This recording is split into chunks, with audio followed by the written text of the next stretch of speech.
We're going to get started, everyone. Yeah.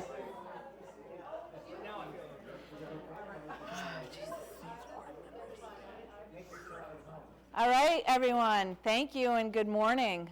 Thank you all for coming to this summer's 2026 Undergraduate Research Program Symposium. I'm going to give everyone a brief introduction about the program and introduce each of our summer scholars for this summer. So again, we have a summer undergraduate research program here where we really have a kind of overall mentored research. We get students interested in the community cohort that they're building here, as well as doing some career development things along the way. And again, this is our first day picture. You'll see how these guys really kind of change over the summer from our first day pictures to the end. We have a nationwide call for undergraduate applications for this program, and this year we've had our furthest traveling scholar from University of Hawaii, Manoa, Nana Sanomia, and I will speak a little bit more about that as we go on. This program is modeled after NSF-funded programs in which students are awarded stipends. They have housing here right on beautiful Lower Saranac Lake. And again, it is a mentored research project, so students are paired with different mentors over the summer, and that mentor directs the research that's happening, usually a project within the lab. We also have a lot of career development activities. We do a little bit of the responsible conduct of research.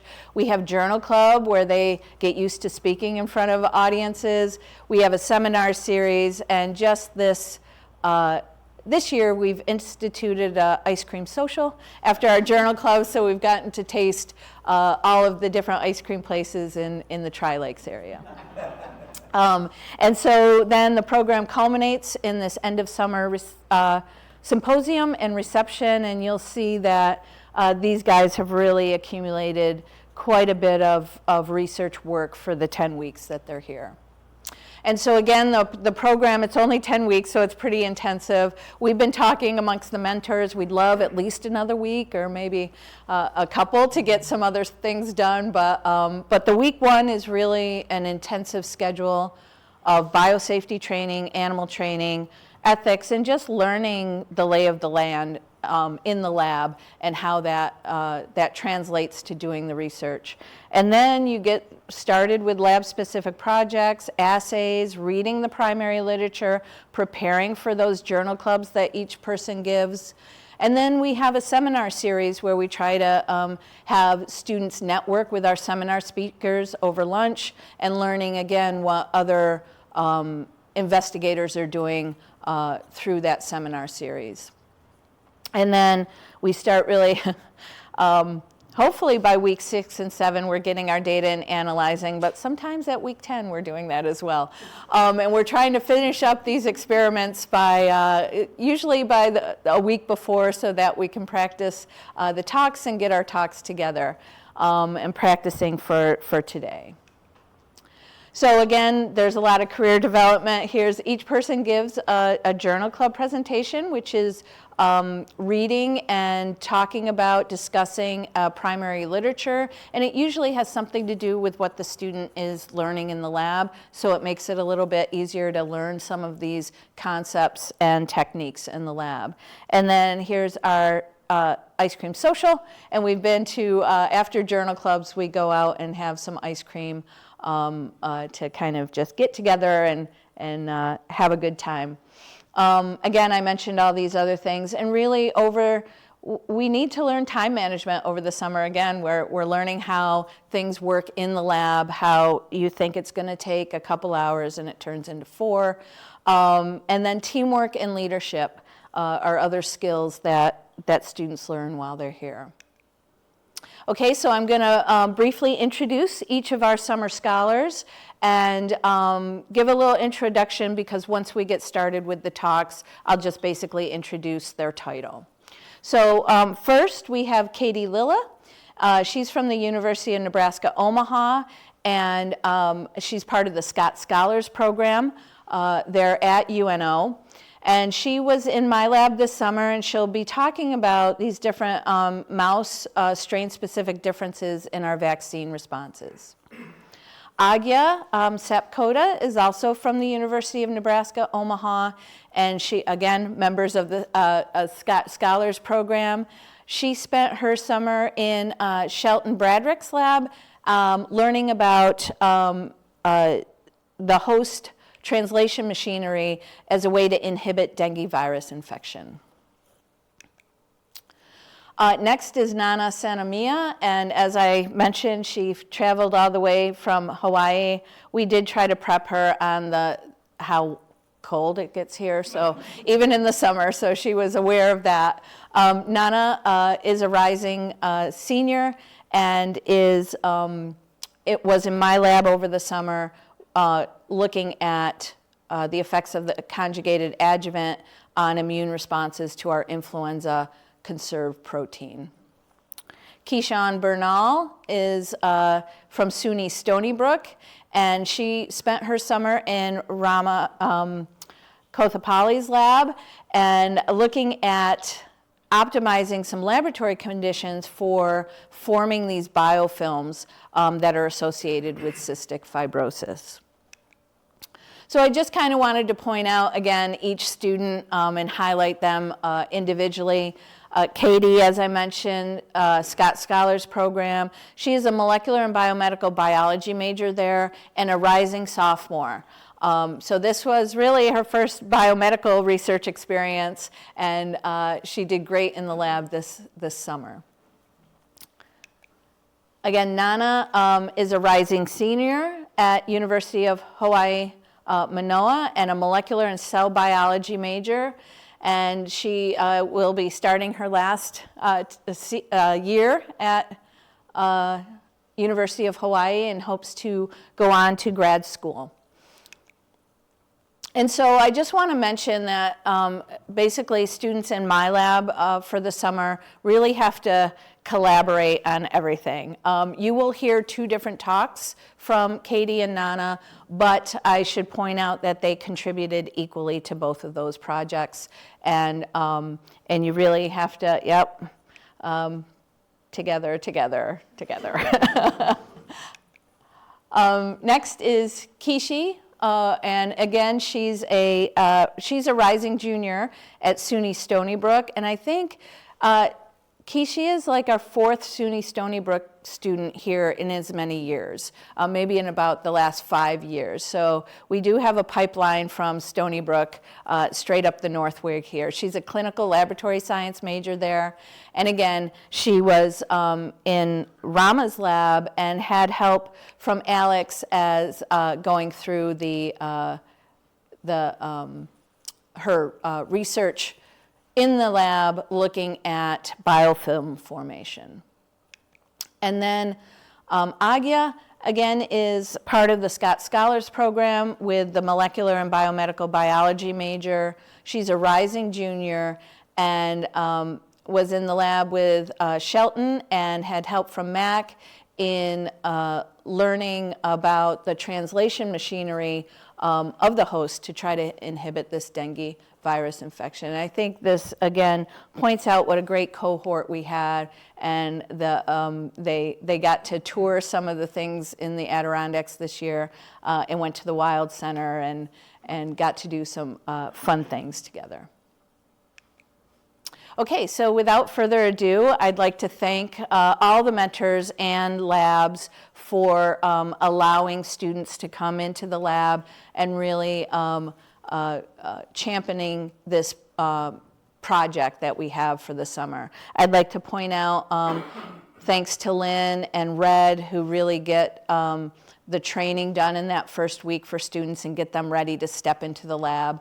All the scientific staff here, as well as the administrative and supportive staff. Programs like this don't happen without everyone on board. I'd like to also thank our funding sources. We had prior funding from the Hearst Foundations that really helped build this program in prior years. And we have quite a bit, some funding from our local businesses and foundations to help keep this program going. So without further ado, I'll get Nana up here to start us off.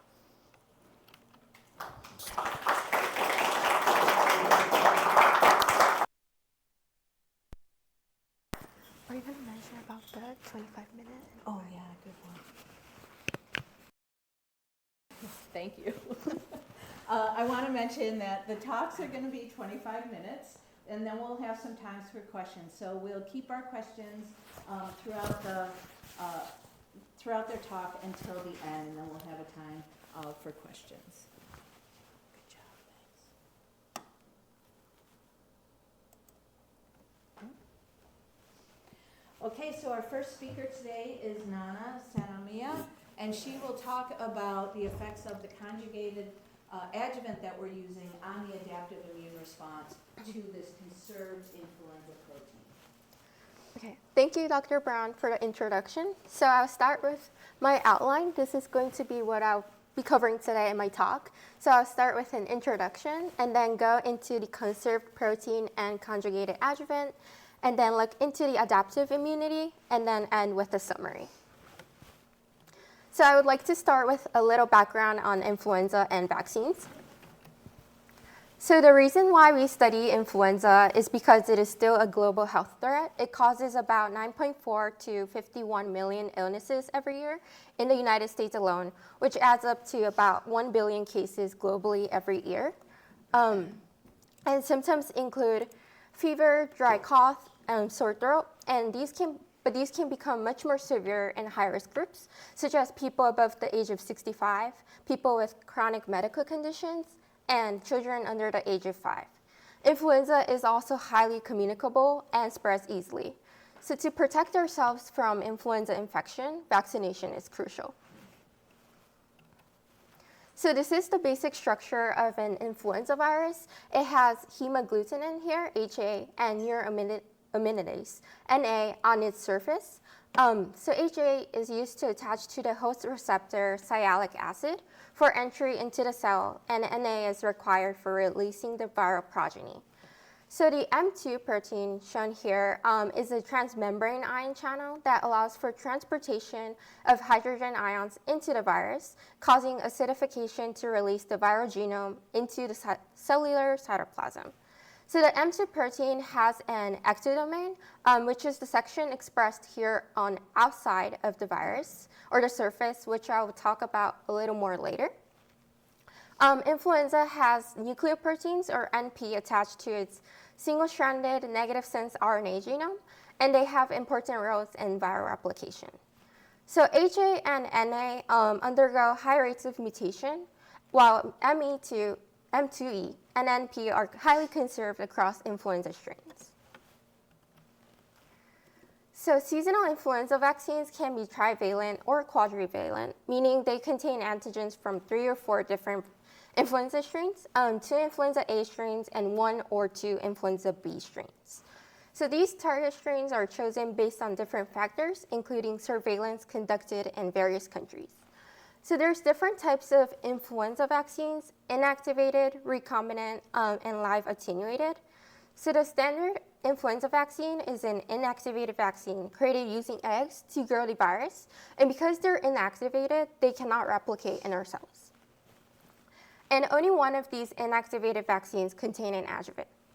So the recombinant vaccine, influenza vaccine, Flublok, and live attenuated vaccine, Flumist, are also available. And in influenza vaccines, the HA and NA proteins are commonly used as antigens, But the problem with this is that these proteins are very prone to mutations, and so reformulation of the vaccines is needed. So this is why we need to get a new influenza vaccine every year. So another caveat with influenza vaccines is the limited effectiveness. This graph from CDC shows the effectiveness of the vaccine from here, the 2009 to 10 season, and then all the way to the 2025-26 season. And you can see that the effectiveness of the vaccines ranges from 19% here to 60%, which is not a very high effectiveness. So the question is, how can we improve the efficacy of influenza vaccines to better protect us from infection? So the first potential solution is to use conserved proteins that are less mutation prone than HA or NA. So M2E, as I mentioned earlier, has been studied as a potential antigen in influenza vaccines due to its conserved nature, and it has been shown that M2E specific antibodies can be produced, but the M2E protein is only 23 amino acids long and around 3 kilodaltons. So it requires a carrier protein to induce high affinity antibodies. So for our project, we used NP as the vaccine antigen. NP is another highly conserved protein and is in fact the most abundant influenza protein found in infected cells. Unlike M2E, NP is around 55 kilodaltons and a much more complex protein. And the benefit of using a conserved protein is that it may allow for cross-protection across strains without the need to use strain-specific antigens. Another potential solution is to use adjuvants, which are additives that elicit a stronger immune response to antigen. And an example is MF59. This is used in Fluad, which is the only adjuvanted influenza vaccine, which I mentioned earlier.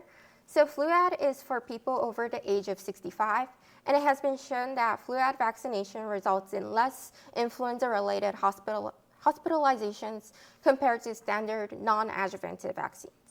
And so for our project, we used an adjuvant called CL413. So CL413 is a TLR2 and TLR7 agonist, meaning that it binds to these receptors and activates them. So the TLR7 ligand, or CL264, is conjugated to the TLR2 ligand, PAM2 over here. It is thought that TLR2 first is expressed on the cell surface, while TLR7 is found in the endosome. And it is thought that CL413 here binds to TLR2 at the cell surface, and the whole complex is internalized so that TLR7 over here can also bind to CL413.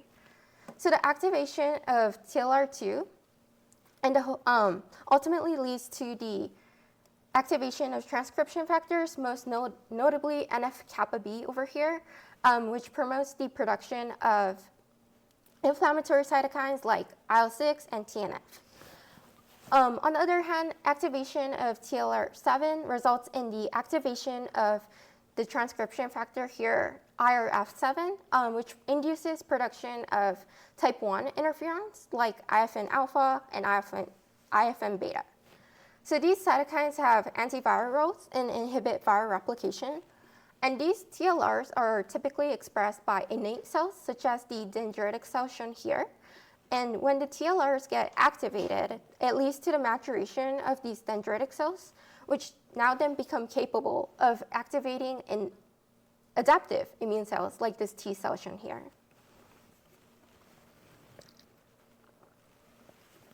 So this is showing a broader image of how adjuvanted vaccines increase T cell activation and enhance B cell response.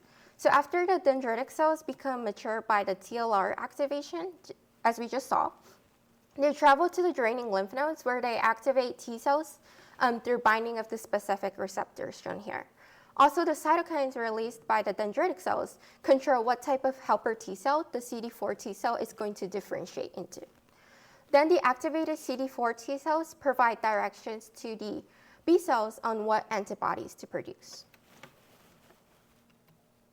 So next I'll be moving on into more of the conserved protein, or NP, and the CL413 adjuvant. So the question is, does the addition of CL413 improve the efficacy of influenza vaccine using conserved NP antigen, and does this efficacy differ by the vaccination method? So the different vaccination methods refer to the intramuscular versus intranasal immunization. So the reason why we want to look at both is because if these two methods provide comparable levels of immunity, more people might be comfortable with IN vaccination instead of receiving an injection. So IN and IN vaccination also provide different types of immunity. IM creates a systemic immunity because it produces circulating antibodies and T cells. On the other hand, IN vaccination directly targets where influenza infection takes place, so it creates a localized immunity at the mucous membranes. Therefore, while IM immunization may protect against severe disease, it is thought that IN immunization may be more effective in protecting against the initial stages of viral replication.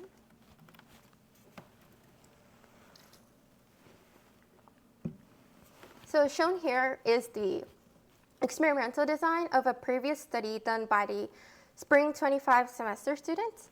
There was one negative control group shown here with only the antigen NP and PBS without any adjuvant. And there was also another positive control group which were infected with a low dose of X31. So there were 4 different experimental groups. 2 groups were vaccinated with only 1 dose, 1 IM and 1 IN, and the other 2 groups were primed and then boosted 28 days after, with one being, again, IM and IN. So 27 days after the boost, all groups of mice were challenged with 5,000 EID50 of PR8, and infection is done intranasally. And their weights and survival were tracked for 14 days.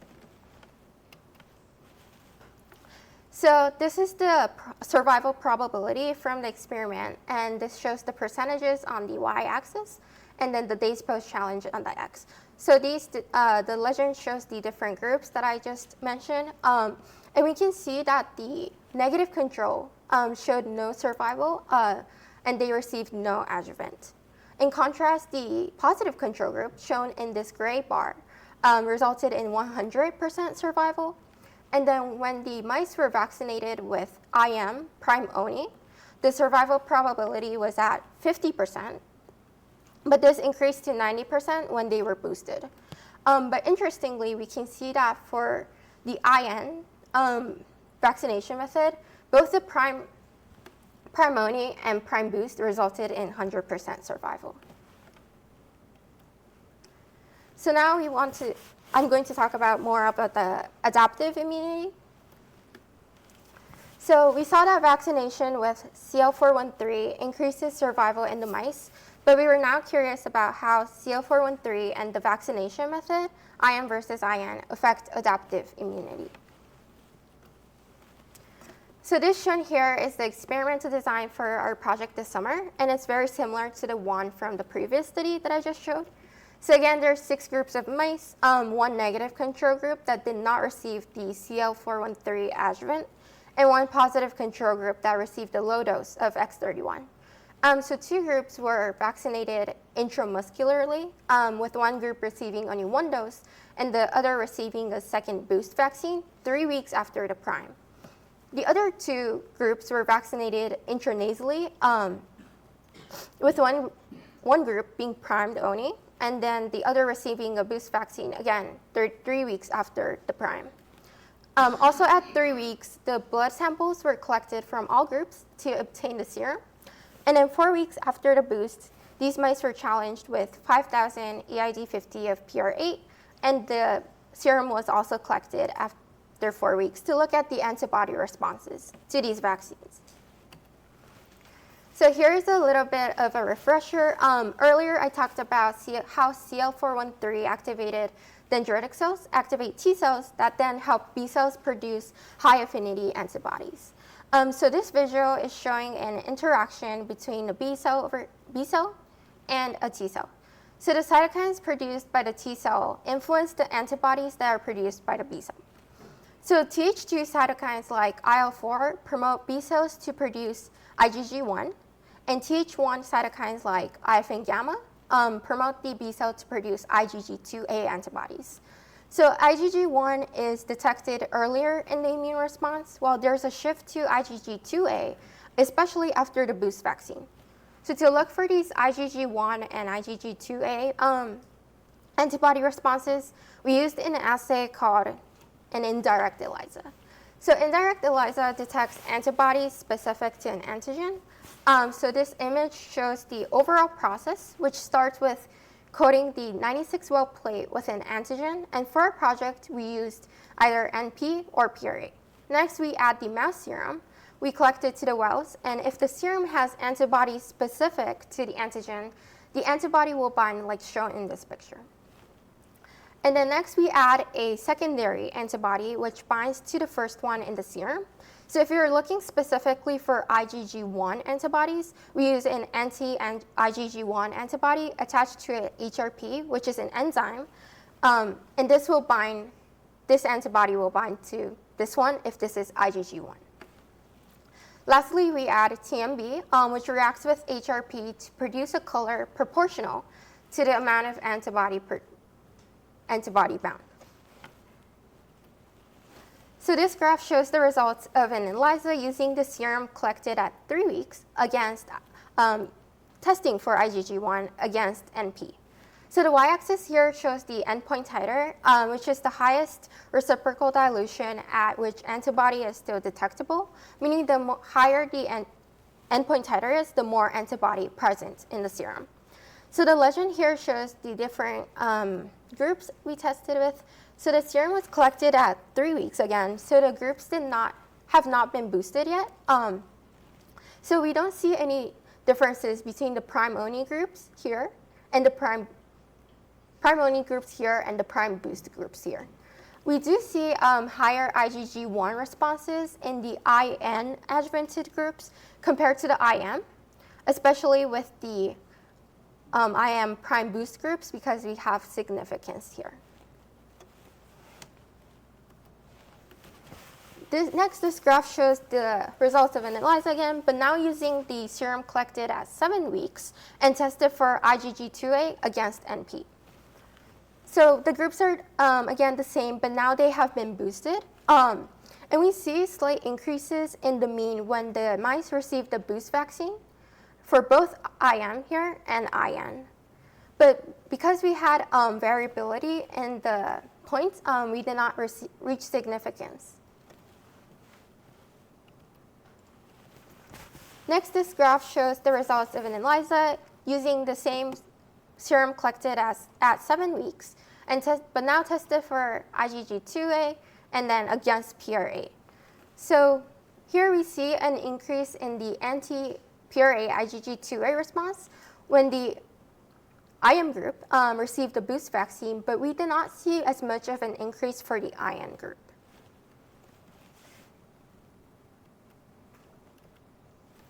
So now to look at the T cell responses, another important part of adaptive immunity, we separated the mice into 2 cohorts. So the first cohort compared the prime-only groups here, and then the second cohort compared the prime and boost groups. And each cohort had a negative control here and a positive control. So these mice are the same groups from the previous experimental design. So 4 weeks after boosting these 2 groups of mice here, these mice were challenged with 5,000 EID 50 of PR8, and 4 days after the challenge, their lungs and lymph nodes were harvested.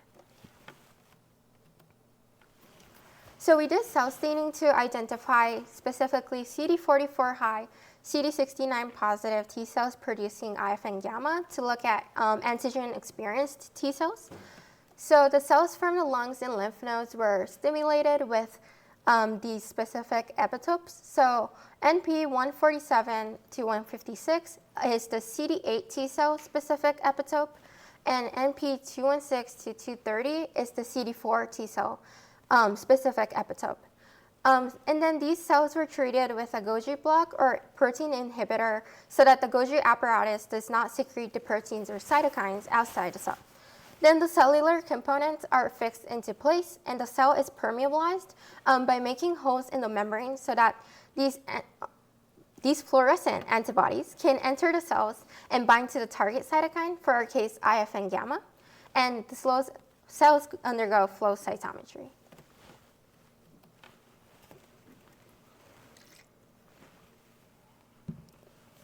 So shown here is our gating strategy, and these pictures are specifically for the positive control. So first we gated on the lymphocytes and then the single cells, and then we gated on the live cells. And then next we looked at the CD4 positive, CD3, and CD3 positive cells, and then going into the CD44 high, CD69 positive cells, and then looking at how much of this population produces IFN gamma. And this same process was repeated for the CD8 T cells. So these are the results from the experiment with the first cohort. The graph on the left shows the percentage of CD44 high, CD69 positive CD4 T cells producing IFN gamma in the lungs. And on the right, it shows the same except now for the CD8 T cells. So the legend on the right shows the different groups, and for this cohort, we were looking at the prime-only groups. So we can see that the negative control groups have the smallest population of IFN gamma producing CD4 and CD8 T cells, and the positive control has the highest percentages. We see a similar frequency of IFN gamma positive cells in the IM and IM vaccinated mice, and this is true for both the CD4 T cells and the CD8 T cells. Although there were more IFN gamma producing CD4 T cells, because you can see that the scale here is different. Next, these are the results from the experiment with a second cohort comparing the prime and boosted groups. So once again, on the left is the CD4 positive, CD44 high, CD69 positive cells in the lung, and on the right is now the same with CD8 positive T cells. So the symbols are the same for the negative control group and the positive control group, but now this is for the IM prime boost, and this is for the IN prime boost. So same as the first cohort, we do not see differences in the percentages between the IM and IN groups.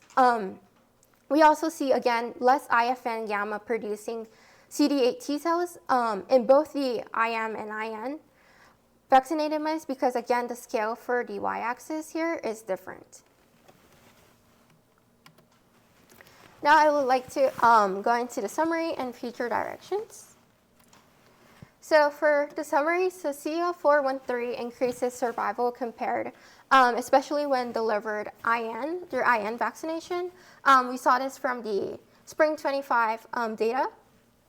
And we saw that for our project, there may be a difference in IgG1 response between the IM and IN groups when looking at the antibody responses.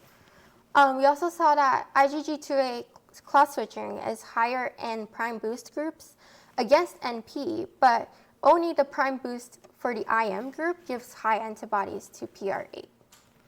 And we saw no differences in frequency of the IFN gamma producing cells between IM and IN vaccination. We also saw an overall lower production for IFN gamma production by the CD8 T cells. And so the main conclusion for our project is that CL413 enhances adaptive immunity. However, there appears to be little difference between the IM and IN vaccination and the T cell responses. So as for future directions, we can look at viral titers to compare between the IM and IN vaccination. We can also repeat this same experiment in black 6 mice, which is a different strain of mice used in our project, to compare between IM and IN vaccination, because a previous study was done using the black 6 mice and looked at T cell responses, but it was only done with IM vaccination. And we can also test the in vivo relevance of these antibodies that we measured by using an ADCC assay that is being currently developed. So the ADCC assay measures the ability of antibodies in a sample to induce ADCC, which is an immune response that causes apoptosis of infected cells by binding of the antibodies to an Fc receptor that is found on NK cells. And looking at the in vivo relevance of these antibodies would tell us more about the functionality of these antibodies, because we predict that these are non-neutralizing antibodies and they may be involved in other things like ADCC. So before I get into the questions, I would like to make some acknowledgments. Thank you to Katie for being a wonderful labmate, Dr. Brown for being an amazing PI, Lynn and Rad for all the training, and then everyone at Trudeau. And thank you also for the funding sources for making this summer possible. Thank you for listening.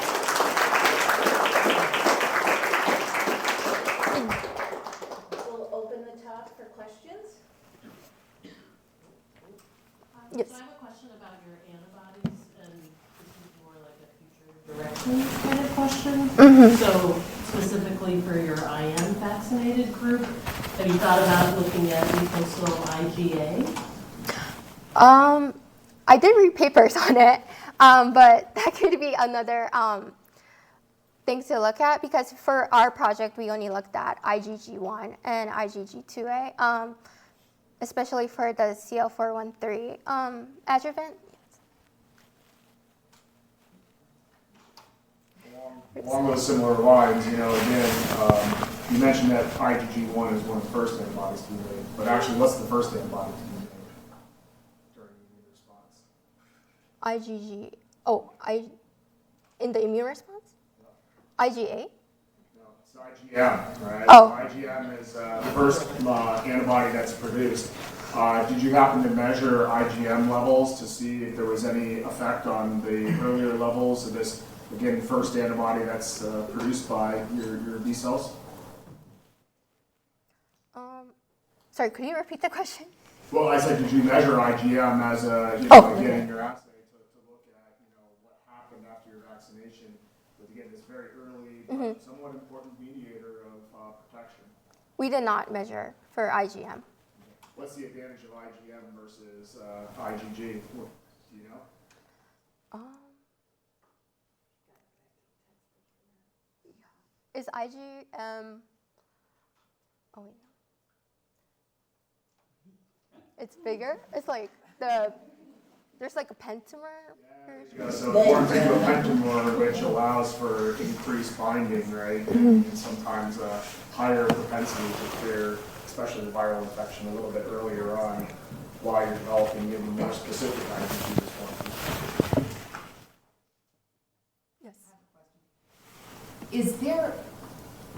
Is there a cost difference, do you know, between an intermuscle vaccination and a nasal vaccination? Is there any advantage in that respect too? Like cost-wise? Yeah. I'm not specifically sure about the cost. I think somebody else in the audience may know. Yeah. There is a cost difference in terms of formulation Yeah. for an intramuscular versus an intranasal. And is intramuscular more expensive? Intranasal is more expensive. Okay. Interesting. But you also need a provider Yeah. for the Yeah. intramuscular, for intranasal, like nasal. Interesting. Other thing could be like a cold chain production versus room temperature or bivalent. Any other questions for, Ken is first. Well, so very nice. Very. It sounds like you've learned a lot. I'm going to ask a question you may not have an answer for, but I'm just really curious about it. So you mentioned that neuraminidase and hemagglutinin are the main targets in our current vaccines, but there's a problem. They change rapidly. But an advantage, I think you said, to like nuclear protein, and then that other one, the transporter, is they're more stable. Did I get that right? Yes. There's they are less mutation prone compared to the HA. I'm curious, I love thinking about the evolution. Why do you think that is? Why are they more stable? I think M2E and P might be more stable because it could be that they're less targeted by the immune cells. Yeah, and that's what I'm getting at. So the hemagglutinin and neuraminidase are displayed on the surface, right? Mm-hmm. So that they're like easy targets for the Yeah. immune system. But the other ones are internal. The nuclear protein is, with the, so they're harder to access. So to me, that means, why are they a decent target then for a new vaccine if they're hard to access? For NP, they could be potentially used as a target because infected cells express NP on their surface, and yeah.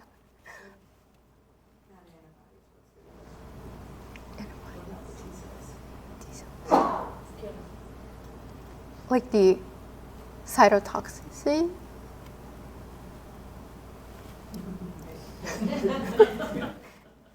you it was a little harder. So what do we have after our vaccine? More, what kind of cells? More Not antibodies, what's the other one? T cells. T cells, right. And so those are important, right? Mm-hmm. Yeah. Yeah, I was thinking sort of along the same lines as Ken, but in reverse. We've been chasing the surface antigens on this virus since, for 100 years. In your reading of the literature, why haven't we gone for better preserved antigens like nuclear protein all along? I mean, why have we stuck on the surface antigens, which we know are changing every year and frequently more than once a year? I mean, that's been a problem forever with this vaccine. And so in the literature, why haven't we gone for the better preserved like nuclear protein? In the literature. Not you, previous. Oh. Why are the HA antibodies so good? Well, when they work, why are they good? Well, it's easier to, again, access because it's on the surface of the virus. And the HA is specifically used to enter the cell. So they're better targets to prevent infection of the cells. The other reason, right, is because do we understand the mechanism by which NP is providing protection? So, again, we know that you can vaccinate with NP and get protection. Do we know how it's protecting the animals directly? Do we know the exact mechanism by what that protection is granted by? No. Right, so if you go to try to create a drug or you try to create a vaccine, what do you have to know? When you try to create vaccine. You have to know the mechanism of action, right? So if you don't have the mechanism of action, it's very hard to pass a new vaccine or a new drug. So this is where some of the issue comes with these particular vaccine candidates, is that it's not as easy to say we're binding the surface protein of the virus to neutralize it, right? So. Two more quick questions and then we'll get moving. So, a less technical question and more your opinion after having gone through the summer program. Are you optimistic from what you observed that we're going to be able to improve the effectiveness of influenza vaccines in the future? I think it will definitely take a long time to work on it, but yes, I am optimistic about it. One more? Are you sure? Time for one more? We're good? Okay. Let's say 9. Thank you.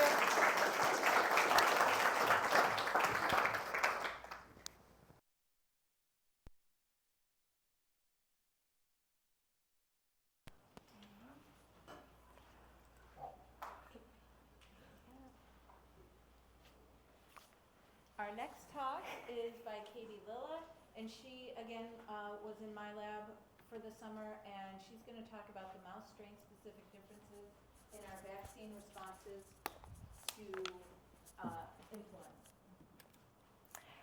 Thank you very much for the introduction. We're first going to look at the outline of the talk. And the question we're going to use to explore the background needed for the rest of it is, are BALB/c mice that were used in the experiments Nana just showed the best model for our adjuvant studies? We're going to move on to the introduction of the overall project and look at some experiments that created a base for our work this summer. Then we're going to discuss our first experiment this summer, which investigated lethal doses against various strains. We'll continue with effects of immunizing intranasally versus intramuscularly in one of these strains. And then finally, we'll look at the takeaways that we can use for our future directions. And there's going to be some acknowledgments for the people who made our summer possible. We're going to start off with the guiding question for this segment. Are BALB/c mice the best model for adjuvant studies? BALB/c mice are a very common strain used in lab work, especially in immunology. The Brown Lab has years of experience testing various adjuvants using this strain. However, after vaccination with CL413, there were some various side effects that were noticed. And I'll get my laser pointer. Some of these included scruffiness, the peaks you can see right here. The mice also moved around less or were seen in a very huddled state.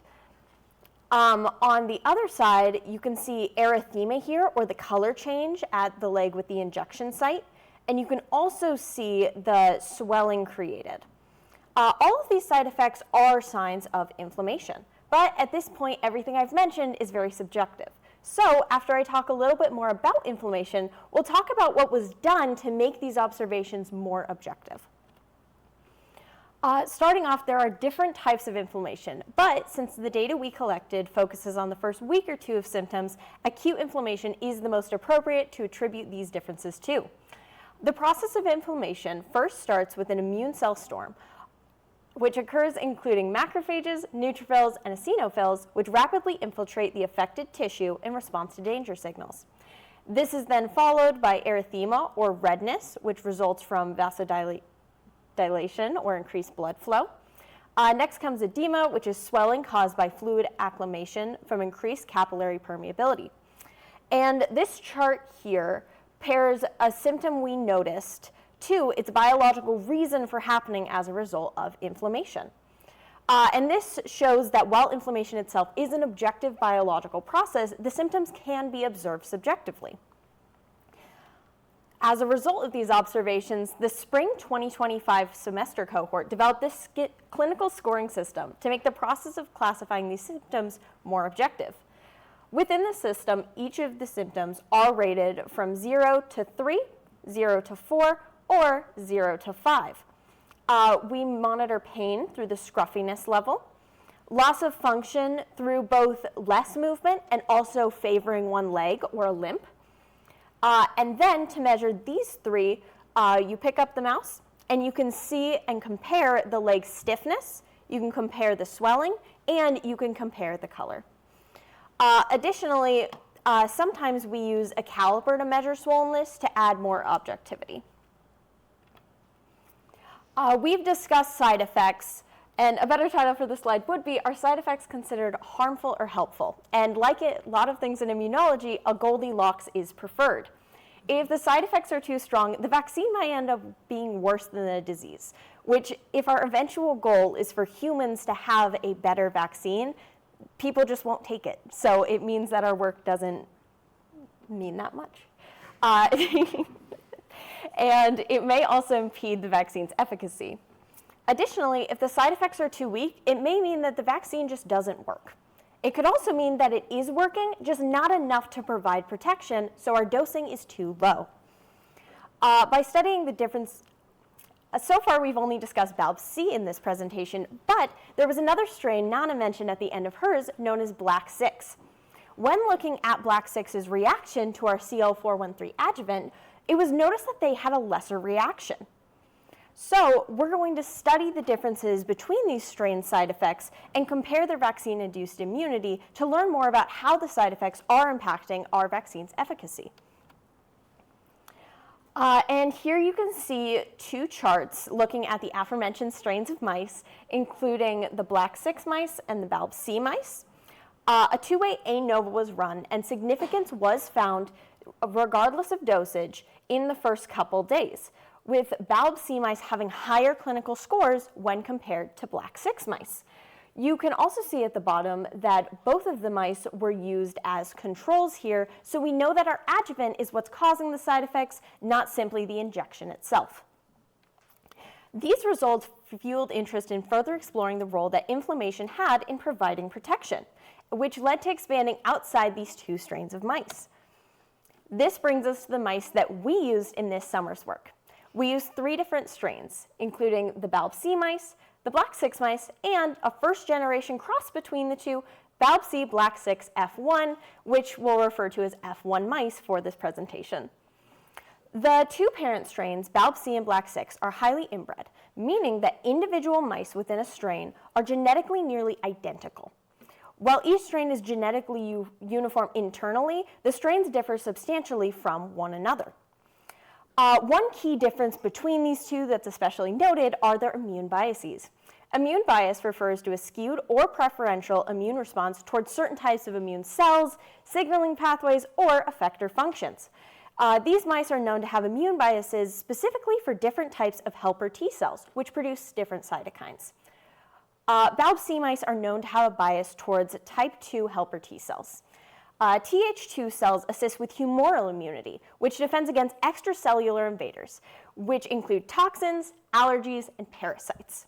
On the other hand, black 6 mice are known to have an immune bias towards type 1 helper T cells, which assist in cell-mediated immunity. This form of immunity assists with intracellular invaders, such as bacteria, fungi, and viruses, through cytokines that promote cytotoxic T cell activity and macrophage activation. This immune bias could also be part of the explanation for the side effects differences we saw in the last slide. Crossing these 2 mice gives us 2 distinct advantages. First, it introduces genetic diversity that isn't present in either parent strain. And it also lets us compare the clinical scores across these strains to help answer our broader question of how do these inflammatory side effects impact vaccine-induced immunity. This was our experimental design to set the framework of how F1 clinical scores compare to our other 2 strains. These mice were primed intramuscularly with 5 micrograms of CL413. The clinical scores were recorded for a week, and each of these groups contained 10 mice. And here we can see that Balb C mice are still at the highest clinical scores, black 6 mice have the lowest, and F1s are right in the middle. You can also see our control group of Balb C mice running along the bottom, showing again this difference is caused by our adjuvant, not just infection or injection. This gives us the background needed to look at some further experiments that provide a base for our work this summer. The main question that this next section will cover is how do these observed clinical scores relate to vaccine-induced survival? So this experiment right here was run using the Balb C mice as controls. Our negative control, once more, did not have our adjuvant, and our positive control was immunized with a sublethal dose of PR8. Take a quick water.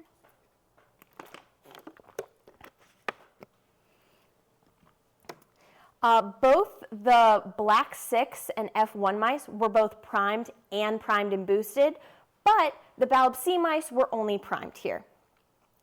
At day 42, all the mice were challenged with a dose of 5,000 EID50 PR8 intranasally, and then they were weighed and monitored for the next 14 days. This is our survival curve we received for this experiment, with the x-axis showing the days after the challenge and the y-axis showing the percentage of survival. I'm also going to go over this legend because it does continue throughout the rest of the presentation. Our negative control is represented with an open gray circle. All of our primes are represented with open shapes, whereas our prime boosts are represented with filled ones. And Balb C mice are represented with red, black 6 with blue, and F1 with brown. Here you can see that we have a successful positive and negative control group. However, you can also see that F1 mice, regardless of whether they were just primed or they were primed and boosted, had 100% survival. This contrasts to the black 6 mice, who when just primed only had a 70% chance of survival, but when primed and boosted had 100%. Also, the Balb C mice who were only primed had only a 10% chance of survival. So through this, we see that the observed clinical scores don't directly predict the amount of protection, because despite having the middling clinical scores, the F1 group had the best survival with our adjuvant. The other takeaway that we will focus on going forward is that within that F1 group, both the prime and prime boost vaccination induced 100% protection. This is with a bit of a grain of salt, because not all the groups and strains were compared in one experiment. That would include each strain having a positive and a negative control, a prime and a prime boost, and all being run at the same time. With these takeaways from past experiments, we began our project for the summer, which investigated the lethal doses between various strains. Our guiding question for this segment is this vaccine-induced immunity? Or are the F1 mice naturally more resistant to the influenza virus? To answer this question, we ran a simple challenge experiment in which all 3 of these strains were challenged with either the lower dose of 5,000 EID50 or the higher dose of 10,000 EID50. It's also worth noting that our lower dose was the lethal dose in our past experiments, both mine and Nana's that we explained. Additionally, the data is going to be separated into challenge groups because with 6 different groups, the full charts looked very busy. And we're going to go in the order of our lower dose of 5,000 EID50 to our higher dose of 10,000 EID50. And here you can see at the lower dose, all 3 of these strains follow a similar curve, beginning to improve at about the 8 to 9 day range. However, this graph on its own is somewhat misleading when you compare to the survival percentages. Here we can see that black mice had the highest survival percentage, followed by the F1s, followed by the Balb C mice.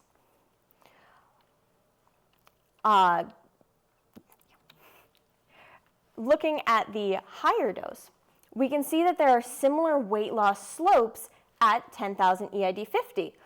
And it looks like there's something here, but since we only have an N of 1, we did not run any statistical tests. I don't know if this is specifically mentioned within the future takeaways, but this would be a good experiment to run again to hopefully get a higher N in the end to be able to more accurately compare if the recovery is different. We do have our final mouse survival probabilities with only 10% of black 6 and Balb C mice surviving, but 30% survival seen within the F1 mice. This differs slightly from the lower dose, where the black 6 had the higher survival. This leads us into a couple different potential conclusions. Starting off, F1 mice seem to have a higher natural resistance to a lethal dose of influenza when compared to the Balb C mice, which was seen consistently. We can also see that F1 mice may have a higher natural resistance to lethal dose when compared to black 6s, but since we have the contradicting evidence in the lower dose and we didn't have enough N to run a statistical test properly, we can't say that for certain. It could also be caused by variability during infection and differences in anesthesia rate. After finding these conclusions, we continued to look forward at the effects of different methods of immunizing within F1 mice. Our guiding question here was, is there a difference in protection from influenza in F1 mice that are immunized intranasally versus intramuscularly? And here we can see our negative control, our positive control, and both of our groups. They were both only primed with our adjuvant and MP, intramuscularly and intranasally respectively. And the F1 mice that were immunized with either of these methods, IM or IN, were both fully protected from the lethal challenge. However, mice from our negative control group were partially protected even at this higher dose being delivered. Nevertheless, the 60% survival percentage was significantly different than the vaccine groups through a log rank test. We would still potentially like to run this one again as well to get a better negative control. However, we can also get more data from this when comparing our positive control, our immunized groups, and our PBS group. You can see for the first 3-ish days that there was a similar curve between all the groups. Our positive control continues to stay close to 100% of the initial weight. But you can see that both the immunized groups and the PBS group dipped down, separating at about day 6. Through the 7th and the 10th day, significance was found between the immunized groups and the PBS group. So because even though our survival percentage only shows a change within one group, this chart shows that our adjuvant still had an impact beginning recovery earlier. And then to assess vaccine-induced immune responses, we performed an ELISA against PRA using serum collected 4 weeks post-vaccination. Because significance was not found between any groups, we can't say there was a relevant difference between the groups 4 weeks after immunization.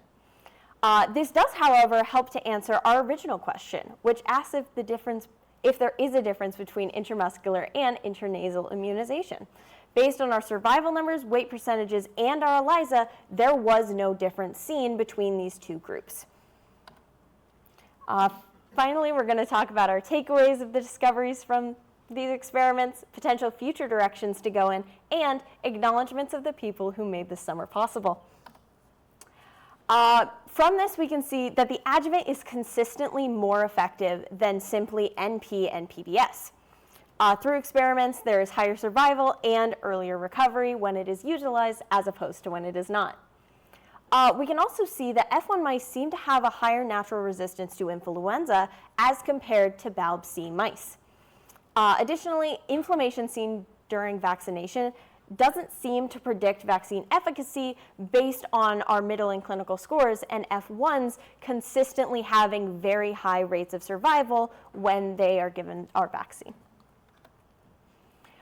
There are some future directions that this work can be taken in, including more experiments with F1 mice to find more about the proper lethal dose for this strain. There could also be potential expansion into truly outbred strains such as CD1, which would be interesting. It would further introduce genetic diversity and would be a way of continuing to test this CL413 adjuvant. And since we looked at T-cell results in BALB/C mice, it would also be interesting to see what results are in other strains. We'd be able to tell cytotoxic activity and get a better idea of antibody production happening after the challenge. I would like to thank my lab mate Nana for this summer and Dr. Deb Brown, my PI.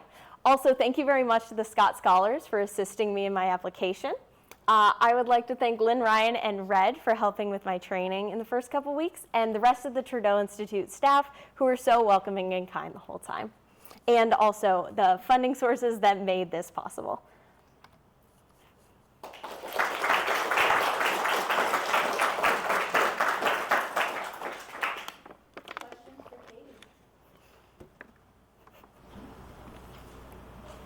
Again, very nice talk. You guys did, sounds like you had a great summer. You learned a lot. So tell me about this X31. I heard Nana talk about this too. It's your positive control. What is that? So we intranasally infect the mice with a sublethal dose of PR8. So we do 1,000 EID50. X31? Isn't that our? It's not? Oh. Oh, yeah, it's H3N2, right? Oh, X31 is not PR8. It is, X31 is H3N2, and it is given at a sublethal dose at 1,000 EID50. So this is your well-characterized neuraminidase and hemoglobin? Yes. Okay, thank you. Nice talk. curious if the adjuvant treatment alone might have some protective effect against flu infections. It seems like the vaccine studies miss a group where you omit NP and just have the adjuvant by itself. Do you know what the effect would be?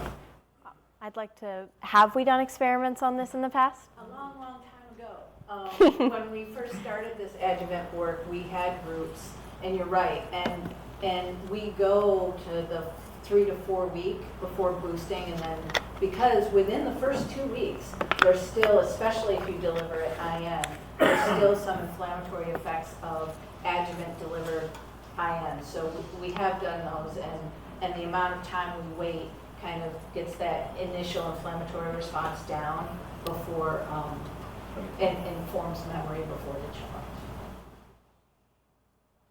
So you talked initially about the inflammation aspect of it. So in your F1s, did you monitor the inflammation in terms of the erythema or the edema, swelling? So we did monitor clinical scores, but we used a different metric to do that. And I don't believe during our experiments we did monitor that. Partially because in our lethal challenge, we didn't immunize with anything. Yeah. We do have to check daily, but going through all of the things, it's not something that, those are separate experiments for those, yeah. So you have your viral infection going on, right? And you have this adjuvant-tidal effect that you're seeing all this. So with the adjuvant, though, you have an adverse effect, right? Which Yes. is what we don't want when we give an adjuvant sort of to protect against some infection. So you give in your adjuvant coupled with NP and 3 different strains, and you see differing effects. Mm-hmm. How do you know it's directly related to the adjuvant versus the adjuvant coupled with NP? Or how could you experimentally determine it's an adjuvant tidal effect versus having to have some antigen, NP, present to also cause this effect? Because again, the data you show is when you have adjuvant and antigen together, you have this effect. But how do you know it's not caused by just the adjuvant alone, or the antigen alone, or a combination? So I believe I understand the question. Comparing if we have NP plus the adjuvant, how do we know it's the adjuvant and not the NP causing this change? Did I get that correct? So for our experiments, and I maybe should have explained further for the negative control, we actually do inject with NP and PBS, but no adjuvant, in order to have that negative control directly comparing the adjuvant to that other But that's not comparing adjuvant to NP administration, right? So what was the one group that you didn't have there to show that it's directly the adjuvant's activity? We did not have an adjuvant plus PBS group only to show directly that those effects are caused by that. Right. So if you had that, then you might be able to say this is an effect of the adjuvant, because you don't know whether it's just adjuvant tidal effect, or if it's you have to have an antigen coupled to that to cause that redness and swelling. And it sometimes is important to understand that fact as well. Mm-hmm. So when you talk about the F1 hybrids, Mm-hmm. what do you think contributes to them responding differently? This is a bit speculative on my part, so I'm going to probably look at Deb and see how I'm doing. I would guess the genetic diversity, specifically with the 2 immune biases being combined, because my guesses in BALB/C mice, the large amount of clinical scores we see, are caused by that Th2-based response. And vice versa, the lesser clinical scores are seen in the black 6s because they have a Th1, which is more intracellular, et cetera. So maybe a combination of both of these biases, maybe balancing each other out, for lack of a better term, could be providing both the middling clinical scores and helping to defend and create more vaccine-induced immunity. Do you think genetically, like each one of these strains and then the hybrid recognize the virus differently? Within the strains, my assumption would be, like specifically within the inbred strains, BALB-C and Black 6, I would guess they recognize it very similarly. But I do think that there is probably some variability in the F1s since it's a first generation cross of these two. Like MHC diversity? Yes. Okay. We did talk about that. That's a good answer. So my question is completely different because I have no scientific background. But Deb talked about the fact that one of the things that is talked about at the beginning are the ethics of what you do and those kinds of questions. And I'm going to ask you an ethics question for which I really only want, the more I want you to think about it, you can answer it if you want. It seems to me, from what I listen to you say, that trying to find things that are going to treat these mice is completely misplaced. We should be figuring out how to genetically alter the mice to be resistant so that we can learn to genetically alter humans to be resistant in the long-term goal. Oh my God. But as I said, I'm not expecting an answer, but has the ethics part of what you wrote in the very beginning, if you started to think about some of these very big questions? Oh my goodness. You don't need to answer it. I want the four of you to think about these. These are really big questions. If you're going to go into these areas and study these things, you need to think outside the box and you need to think about ethical questions. I think here's a perfect time for you to say, let me think about that.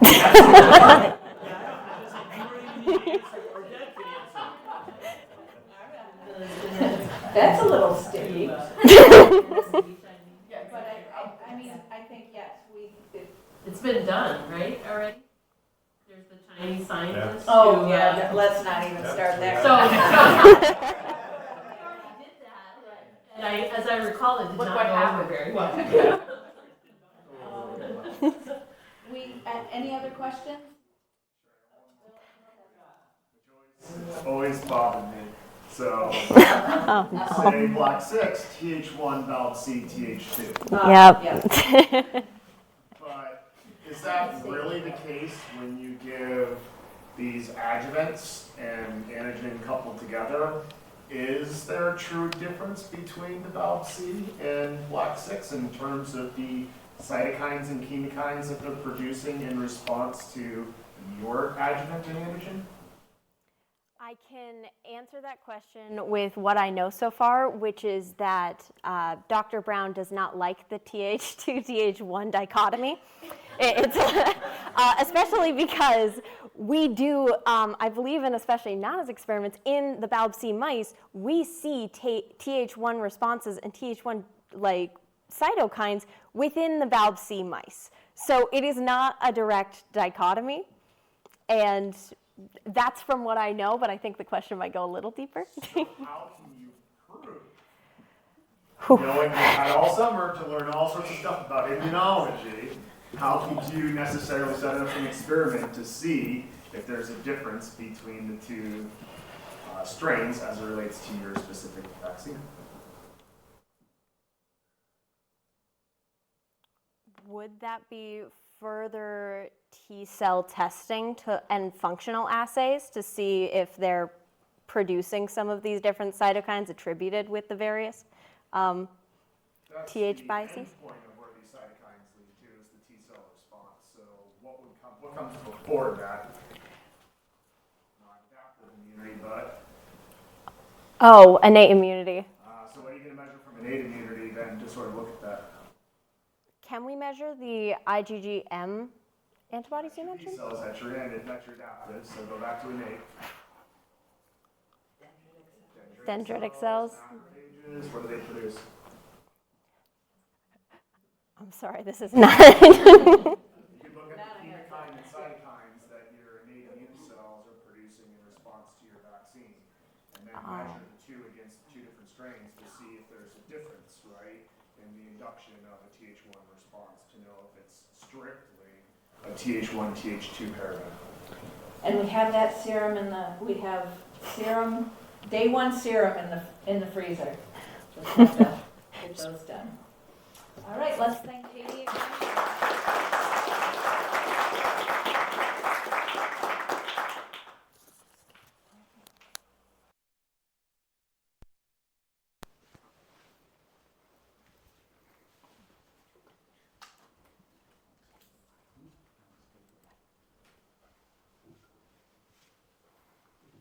Okay, our next speaker is Kishi Bernal, and she did her work with Rama this summer in Rama's lab, and she's going to talk about optimizing the different laboratory conditions to form these robust polymicrobial biofilms that may be associated with cystic fibrosis. Hi everyone, thank you for that introduction, Deb. But I'm Kishan, and I'm really excited to share with you my summer project, which I helped accomplish with the mentorship of Dr. Rama Katapali and Alex Hoffler. So this research is all about optimizing the conditions necessary to form a robust polymicrobial biofilm, which are associated with cystic fibrosis. So what is cystic fibrosis? Well, CF is a genetic disorder.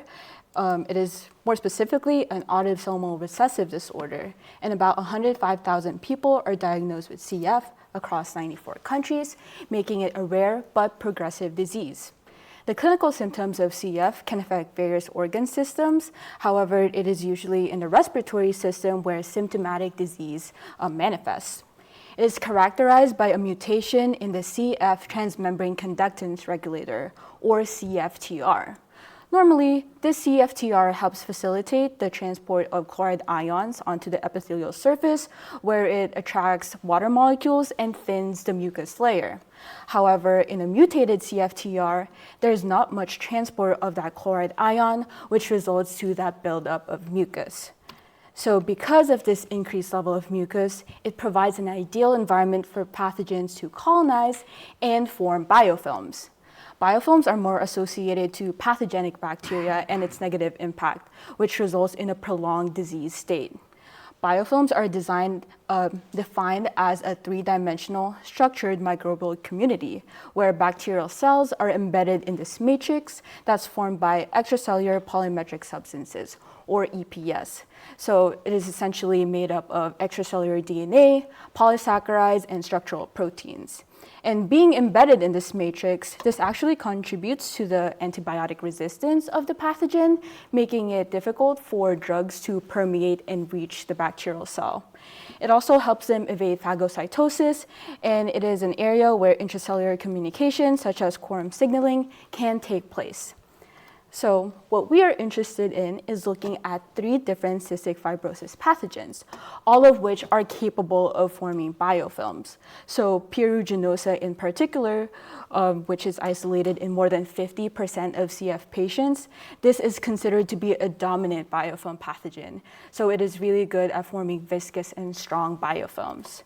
Now, methicillin-resistant S. aureus, or MRSA, is also one of the most commonly isolated pathogens in CF, and it is said that an infection with S. aureus will eventually result in chronic colonization in more than a third of these patients.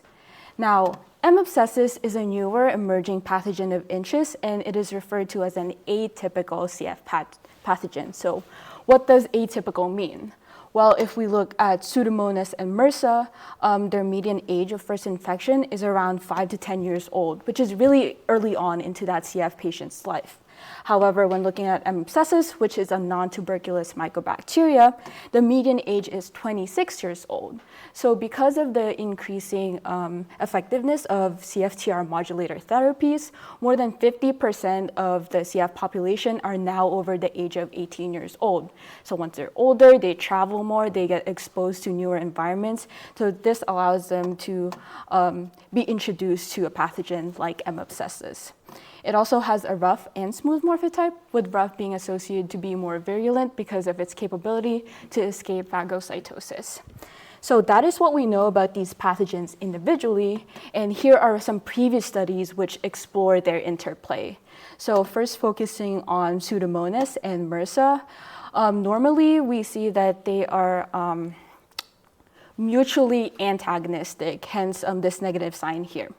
However, the study by Price et al. Found that in a cold culture with mucoid P. aeruginosa, it actually mitigates the killing of S. aureus as compared to its non-mucoid mucoid strain. So this really shows how being in a multi-species biofilm can affect the interactions of these CF pathogens. Well, when we look at P. aeruginosa and M. abscessus, we see that they more have an agonistic relationship, so it is positive. And McDaniel was able to see that when we co-culture M. abscessus, this actually increases P. aeruginosa's resistance to tobramycin. Now, when we look at MRSA and M. abscessus together, their relationship is a bit more variable, largely depending on the timing of infection. So this really shows why it's important to also consider bacterial kinetics. So while there are a lot of interaction studies among two of CF pathogens, there are very limited studies that focus on the influence of P. aeruginosa and S. aureus on M. abscessus coexistence and virulence. We know from previous studies that the microbial environment in the CF lung can impact the growth of each pathogen, their biofilm forming capabilities, and their antibiotic resistance. So the primary goal of my project is to determine the conditions that would allow for all three of these CF pathogens to form biofilms and determine the method that would allow us to evaluate these biofilms effectively. So just a brief overview of the timeline of this project. Since it is a lot of optimization, I had to do a lot of groundwork. So I began establishing monoculture biofilms to start, and then I tested different broths to see where all of my pathogens would grow. So essentially, I would have them in single cultures and have the same conditions for all of them. And that is how I was able to identify Mueller-Hinton 2 broth, which I then used to grow my dual culture combinations. And most of my data would be coming from these experimental setups, but the hope is that it would all accumulate to eventually setting up a polymicrobial culture with all the pathogens at the same time. So this leads me to my first question, which is how is the biomass and CFU per mil of the pathogen affected when it's in dual culture with another CF pathogen? So to test this, here's my methodology. I use a crystal violet assay, which measures the biofilm biomass. So I would grow these biofilms, fix them with methanol to avoid them washing away, stain them with crystal violet, wash that excess stain out, solubilize with acetic acid, and then read the optical density at a wavelength of 570 and 630 nanometers. So this optical density is correlated to the biofilm biomass. And when we talk about biomass, this includes live bacteria, dead bacteria, and the extracellular matrix. So it's also important for me to measure the colony forming units, or the concentration of living bacteria in the culture. So this makes sure that the time points and the densities that I'm using still have healthy growing bacteria in them. So I would plate these pathogens in the agars that they most prefer. But an important caveat to consider here is the agars that I'm using are not selective, meaning it's possible for two pathogens to grow on one agar. So I'd like you to consider this once I'm going through my results. But to further visualize this, this is the 96 well setup that I used. In this example, I have Pseudomonas and MRSA together, and I have 3 identical plates like this. One which I would harvest at 24 hours, another at 48, and another at 72 hours. And when I co-culture with M. abscessus, I actually use a longer time point, so from 72 to 120 hours. The reason being is that M. abscessus is a slow-growing bacteria with a doubling time of about 3 hours and 30 minutes. Compare that to my Pseudomonas and MRSA, which only has a doubling time of around 20 minutes. So if I take this layout here, in this first row, I would have Pseudomonas as a single culture in this quadrant, and here I would have 2 different dual culture conditions. When I put a pathogen as the first one, it indicates that this is the most dominant in this culture, CFU-wise, and then I would adjust the secondary pathogens density. So I use 3 wells of this to measure the CFU per mil, and the rest I would fix and conduct a crystal violet assay to measure the biomass. And I will be using 3 different combinations. These are Pseudomonas and MRSA, Pseudomonas and M. abscessus, and finally MRSA and M. abscessus. So starting with my first combination, which is Pseudomonas and MRSA. So while I'm doing these combinations, I'll be going through each pathogen one by one. So what you're seeing here is the P. aeruginosa CFU per mil when it's in single culture versus when it's in these dual culture conditions. I'm also showing the biofilm biomass of the P. aeruginosa dominant cultures. Now going back to this graph, here's Pseudomonas single culture. Here's a dual culture with Pseudomonas as the dominant pathogen, and another set of dual cultures where Pseudomonas is the secondary pathogen. And here is a 1-to-1. So CFU-wise, we do not see a significant difference or clear significant difference between the single and the dual cultures, even when it is the secondary pathogen. And when we look at biomass, particularly the 48 hours, we do see that biofilm biomass decreases when Pseudomonas is in dual culture with MRSA. However, we're not sure if this is statistically significant. So because of these results, I would consider P. aeruginosa as indifferent when it's in co-culture with MRSA. So focusing on this same combination, I would go on from MRSA's point of view. And we see that CFU-wise, the dual cultures have higher CFU than MRSA by itself. And when we look at the biomass, particularly the 24-hour time point, biomass is higher when it is in co-culture with Pseudomonas versus when it's by itself. However, we do not see the same observation applied to the 48 and 72 hours. So I would say that MRSA has a slightly agonistic relationship with P. aeruginosa at 24 hours. Now moving on to my next combination, which is P. aeruginosa and M. abscessus. So again, because we have M. abscessus here, I'm using longer time points. And I would like to note that in my dual cultures, I do not have Pseudomonas or MRSA as the dominant pathogen. Reason being is that I want to make sure that M. abscessus gets a chance to catch up to these fast multiplying pathogens. And we do know that with P. aeruginosa, because it's such a strong and dominant biofilm producer, that making it a secondary pathogen would still allow us to measure some data. So CFU-wise, we see that because this is such a long time point for a fast-growing bacteria, P. aeruginosa live colony count starts to stagnate. And there's not a significant difference between our single culture and our dual cultures. When we move on to biomass, particularly for the 72 and 96 hours, it follows the same trend when it's in single versus in dual culture. So again, here, Pseudomonas is indifferent. But looking at M. abscessus, CFU-wise, we do not see a difference at the 72-hour time point. However, when we go to the 96 and 120, we do see an increase in CFU when M. abscessus is in co-culture with P. aeruginosa. And then we start to see things more clearly with the biomass, because here we're seeing M. abscessus by itself reaches an OD measurement of around 1, but when in co-culture with P. aeruginosa, it starts reaching an OD of around 2, which means that in this case, M. abscessus has an agonistic relationship to P. aeruginosa. And lastly, this is my last combination, so MRSA and M. abscessus. Here we do not see a difference between our single and dual cultures CFU-wise, but when looking at the biomass, especially at this 120 hour, we could see that MRSA biomass is higher when it's by itself versus when it's in co-culture with M. abscessus. So this makes it an antagonistic relationship.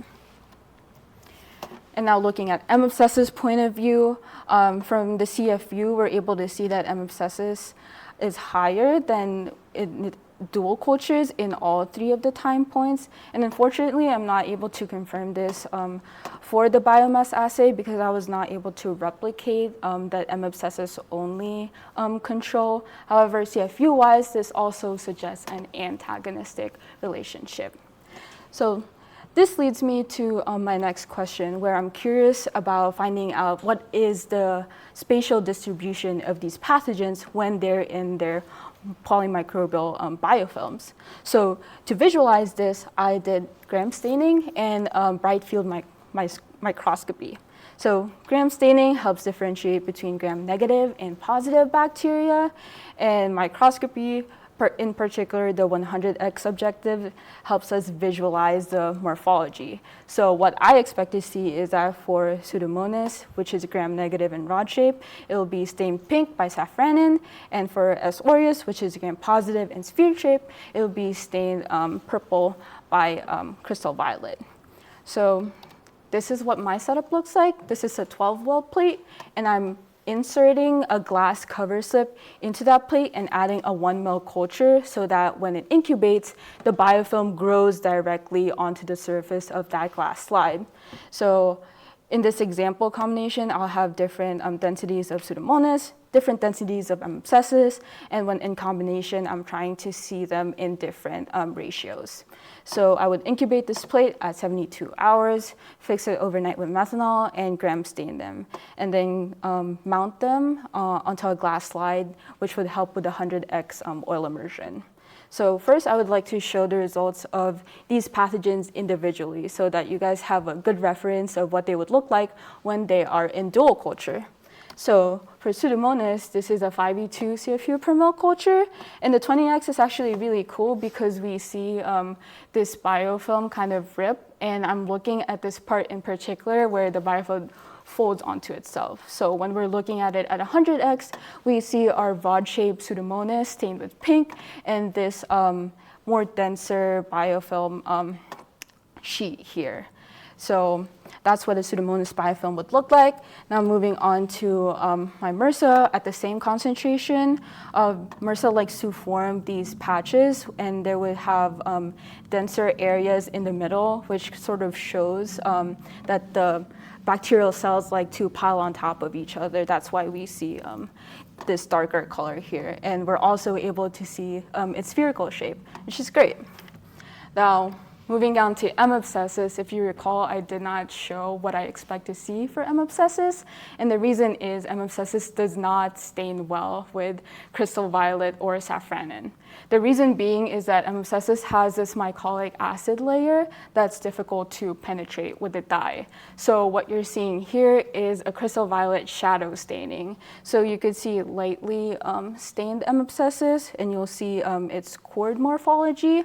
However, I would like to show something that I did with my monocultures, which is using an Orman O fluorescent stain. So this betters stains M. abscessus to show its cord-like morphology. So I would be showing this to hopefully help as a reference when looking at them gram stained. Now, moving on to my dual cultures. So first up, this is Pseudomonas and MRSA in a 1-to-1 ratio. We see, just in general at the 20x, that there's a lot of safranin staining here. And in the middle, we have crystal violet staining, which suggests our MRSA. And when we look at it closer, we can actually differentiate the morphologies. So in here particularly, we see the spherical shape of the MRSA and the longer rod shape of our Pseudomonas. So although this is a 1-to-1 culture, we could see that Pseudomonas still dominates. And this sort of suggests that Pseudomonas might be inhibiting MRSA growth. Now looking at M. abscessus plus P. aeruginosa, because Pseudomonas likes to stain pink, we're actually able to see one of these M. abscessus cords where it's lightly stained with crystal violet at the 100x level. However, when we move on to M. abscessus and MRSA, it's much more difficult to see because both of them rely on that crystal violet staining. So although it is difficult to visualize, you'll see these large purple patches. What I'm looking for is some white space in between that would resemble these cords. When I'm looking at it under the microscope, we're able to adjust the focus so we can actually see M. abscessus strands come in and out, but that's much more difficult to show here with a single picture. So in the future, we would really like to test a combination of Orman O and gram staining, perhaps, so that we could better see these two pathogens. Now, for my conclusions, I was able to gain these general conclusions from my biomass data and also my CFU per mil data, and recall that we deem P. aeruginosa as a strong biofilm dominant species. And whenever it's in co-culture with MRSA or M. abscessus, I have this yellow line here saying that it's indifferent, meaning it does not really care when it's in co-culture with these other pathogens because it's so strong that CFU and biomass does not significantly differ. But when we look at these lesser dominant pathogens like MRSA or M. abscessus, when it's in co-culture with Pseudomonas, both of them have an agonistic relationship, meaning that they benefit from the biomass that is added by P. aeruginosa. For MRSA, I have this lighter green arrow because we only see a higher level of biofilm in the dual culture, but we only see that at the 24-hour time point. Whereas for M. abscessus, we see that consistently for all time points. And finally, with MRSA and M. abscessus, we see that they are mutually antagonistic in this type of condition that I am testing them in. So going on to the caveats of this study, if you recall, the enumeration of CFU per mil is not achieved on selective media. So in the future, it would be better if we use something like CNA media, which selects for M. abscessus, McConkey agar, which selects for P. aeruginosa, and adding vancomycin to select for MRSA. And another thing I noticed is that for my crystal violet wash step, there is a removal of some of the biofilm. So what that tells me is that we need to alter our fixation method. Perhaps change the amount of time that we're fixing them, the temperature that we're leaving them at to fix, and also try to use maybe stronger chemicals for fixation. And you would also notice that I did not use any statistical analysis for the study. Reason being is that because it is more so an optimization. So my priority is trying to develop a method that is reproducible, and only then we would like to bring in statistical analysis to try to find these significant differences between the cultures. So for future directions, I would like to hopefully move on to doing a culture with all three of my pathogens simultaneously. But if I want to do a dual culture, I could also try this staggered method, which would help simulate the typical versus atypical pathogen entry, which this previous study found with MRSA and M. abscessus. There are also many ways to determine the agonistic and antagonistic relationship of these pathogens other than just CFU and biomass, and one of them would be measuring their metabolic activity, seeing if they exchange nutrients or look at their quorum sensing signals. And in the future, because biofilms are such 3D communities, it would be useful to do confocal microscopy, which could capture an image at different planes to help us see the distribution of those pathogens better. So I would like to thank Rama, Alex, Deb, Trudeau, and Tikro. Thank you for your guys' support, and thank you for the encouragement. And we really enjoyed our time here, so we're really glad that you guys provided us with such a supportive community this entire summer. So that concludes my presentation. Thank you for listening, and please ask any questions.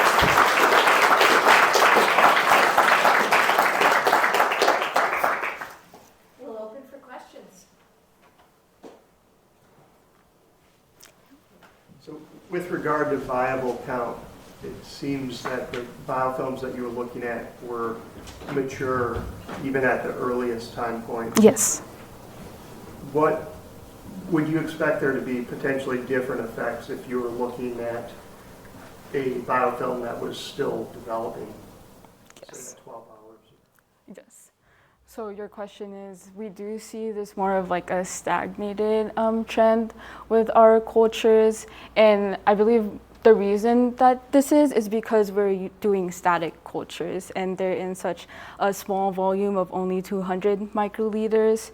So if I would want to achieve something like are pathogens in its growing state, I would actually have to try to use another method, such as dynamic biofilm formation, which do exist, but the reason that we did not utilize it for this project was because it is difficult to transfer biofilm and image them in such a big culture, because we want to be able to, like for the glass slides, it's pre-contained and we're getting most of the biofilm that forms. So what we expect that as these cultures are still growing, I would assume that we would be able to clearly see agonistic and antagonistic relationship, where we could clearly see, oh, this pathogen is stopping the growth of this, because we have a reference that, oh, at this time point, this is the CFU per mil that it usually reaches. So does that answer your question?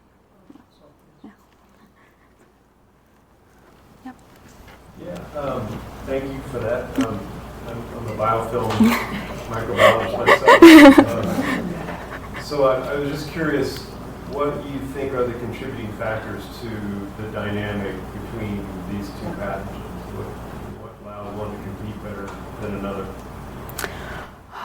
For Pseudomonas in particular, when you do say that, because it's been repeated that it's the dominant biofilm forming pathogen, I do know that it likes to produce exopolysaccharides, especially in the CF environment.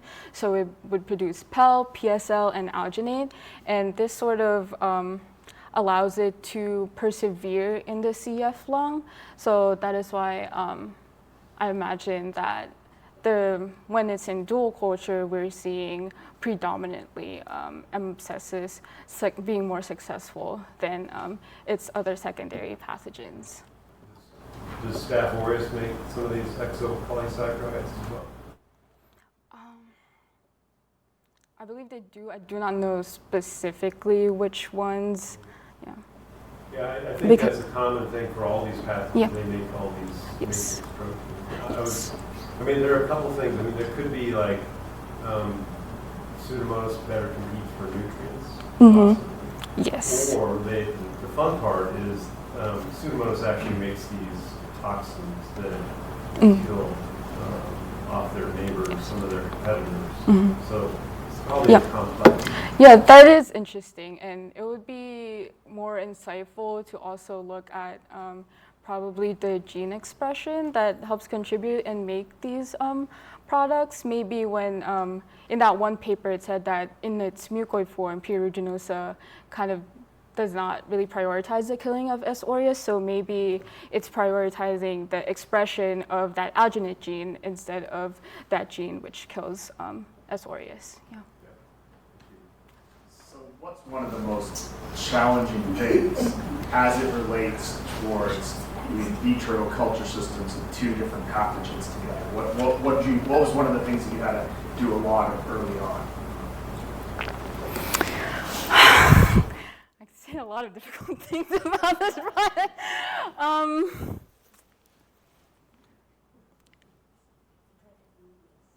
Yes. So, yeah. So you have these 3 or 4 different pathogens. Yes. Sometimes, that are all growing, right? Yes. Do they all grow in vitro in the same exact thing?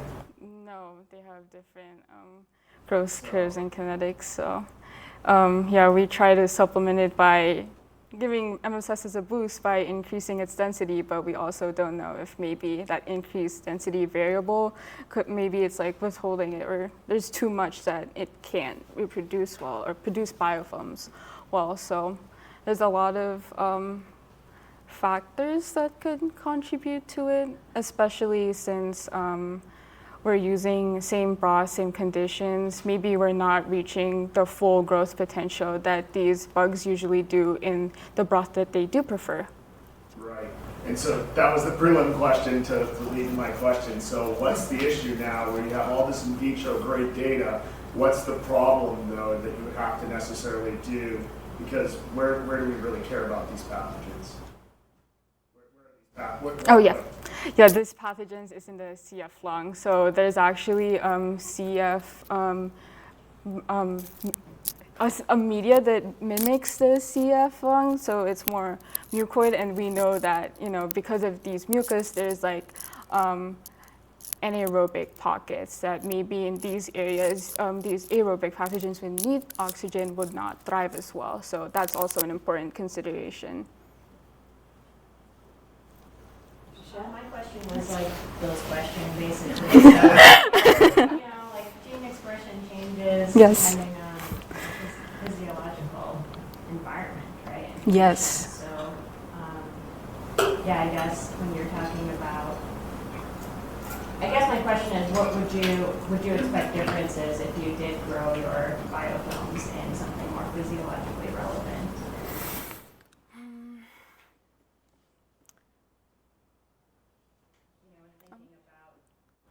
Ken was talking about, some of these organisms produce toxins. Yes.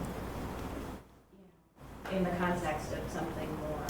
Yeah, especially in more natural where there's like a lot of space, maybe these antagonistic pathogens would rather form their own niches. So maybe you won't even find them in the same biofilm space. So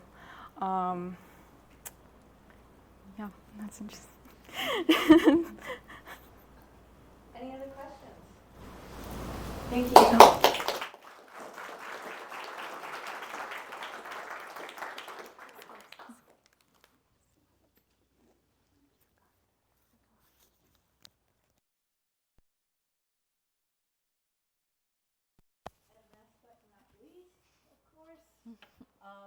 Our next talk is by Agia Sakota, that she did her work in Shelton's lab this summer, and she's going to tell us about manipulating translation machinery to inhibit dengue virus infection. Yeah, thank you. Hi everyone, my name is Agia Sakota, and so this past summer I've been working on this project with Dr. Shelton Bradrick. So first, I want to give a brief background on flaviviruses and why they're important. So flaviviruses are a group of small RNA viruses transmitted by mosquitoes and ticks. Some well-known flaviviruses include yellow fever, Zika, West Nile, and dengue. For this presentation, I'll be focusing primarily on dengue virus, which is found in tropical and subtropical climates and is transmitted to humans through the bite of infected female mosquitoes, primarily the Aedes aegypti mosquito. So dengue has become a major global health threat with approximately 400 million cases occurring annually. Most cases cause mild flu-like symptoms and often go unreported, but can also lead to severe problems such as hemorrhagic fever and encephalitis, which can be lethal. Taking a step back to look at the central dogma of molecular biology, we know that in cells, DNA is transcribed into mRNA and then translated into protein. As is true for all viruses, dengue absolutely requires host translation machinery to synthesize viral proteins. When a dengue-infected mosquito bites a human, the virus is injected into their skin where it attaches to and enters the host cells. Once it is inside, the virus envelope releases its viral genome into the cytoplasm. Because dengue virus genomes are single-stranded positive sense RNA, their genomic material acts exactly like an mRNA template and can be translated immediately upon entering the host cytoplasm. So the dengue virus genome is about 11,000 nucleotides long and encodes for 10 proteins divided into the structural and non-structural regions. The 3 structural proteins, capsid, premembrane, and envelope, form the physical structure of the virus and enable it to attach to host cells. The 7 non-structural proteins work in the host cell to enable the copying of viral genetic material and help the virus evade the human immune system. So flanking this codon region are the 5' and 3' untranslated regions, which form complex DNA structures essential for viral replication and translation regulation. So to explain how dengue RNA enables viral protein synthesis in host cells, I'm going to give a brief overview on translation. So translation is a process where ribosome decodes a messenger RNA to build a specific protein chain from amino acids. Ribosomes are complexes made up of ribosomal RNA and ribosomal proteins and consist of a large and a small subunit that remain separate in the cell until translation begins. Once translation is initiated, a small the small subunit ensures correct pairing between mRNA codons and the tRNA anticodons. A tRNA, or transfer RNA, is a small RNA molecule that basically serves as the adapter between the genetic information encoded in the mRNA and the amino acids that make up proteins. The large subunit of the ribosome sits on top and contains the peptidyl transferase center, which chemically links the amino acids together. During the elongation step of translation shown here, the ribosome reads the mRNA from the 5' to the 3' and 3-letter codons. Each codon specifies the incorporation of a specific amino acid in the growing polypeptide. tRNAs match their anticodons to the codons in the mRNA template and deliver the appropriate amino acids to build out the chain. The ribosome synthesizes proteins by linking together these amino acids. So the genetic code consists of 64 codons with many synonymous codons which code for the exact same amino acid but have different 3-letter sequences. For example, as shown here, the 4 codons each specify the incorporation of amino acid proline. A phenomenon called codon usage bias tells us that organisms do not use these synonymous codons equally, meaning that certain codons are highly preferred while others are relatively rare. These codon frequencies directly correlate with the levels of their corresponding tRNAs, creating a tRNA pool with varying abundances. This variation in frequency acts as a critical regulatory mechanism. So when a ribosome encounters a frequent codon, it translates rapidly, but when it hits a rare codon, it slows down translation, because it has to wait for the scarce tRNA to arrive. This ribosomal pausing is often intentional because since it slows down translation, it provides the newly emerging polypeptide chain with the precise amount of time it needs to fold into its proper 3-dimensional structure and just prevents misfolding. This brings us to some previous research that was done by Shelton and his colleagues to investigate host factors that affect flavivirus infection and disease manifestation. To do this, they first conducted genome-scale RNAi interference screens for host factors using a siRNA library or short interfering RNA library targeting about 22,000 mRNAs in human hepatoma cells and identified the ribosomal proteins RPLP1 and RPLP2 as candidate host factors. So the ribosomal proteins RPLP1 and RPLP2, along with RPLP0, form the ribosomal P-stalk. This is a protein complex that protrudes from the large subunit of the ribosome and assists with the process of translation elongation. Within this stalk, the RPLP1 and 2 proteins form a heterodimer, meaning they are 2 different proteins that bind together to perform a specific function. This heterodimer is highly unique because while RPLP0 is directly attached to the ribosomal RNA and is strictly essential for cell survival, the RPLP1 and 2 heterodimer connects to the RPLP0 base and is not essential for ribosome function or cell viability. Shelton and his team first wanted to confirm the screen data in separate experiments by depleting RPLP1 and 2 in cells and then infecting them with dengue, followed by evaluating the rate of infected cells. So as shown in the figure, cells were transfected with different siRNAs known to deplete RPLP1 and 2, with the NSC representing control non-silencing siRNAs. After the transfection, the cells were infected with dengue, then analyzed by immunofluorescence using an antibody that detects viral antigen. The figures here show the data from this experiment. So in panel C, A549 cell nuclei were stained with blue, and the viral E protein was stained green with different antibodies. Quantification of dengue infection rates in the different cell lines were shown in panels D and E. This data clearly shows that the knockdown of the RPLP1 and 2 heterodimers significantly reduced levels of dengue infection in cell cultures. But why are RPLP1 and 2 important for dengue infection? To understand the mechanism, Shelton's team utilized ribosomal profiling, which maps the exact position of ribosomes on translated RNAs.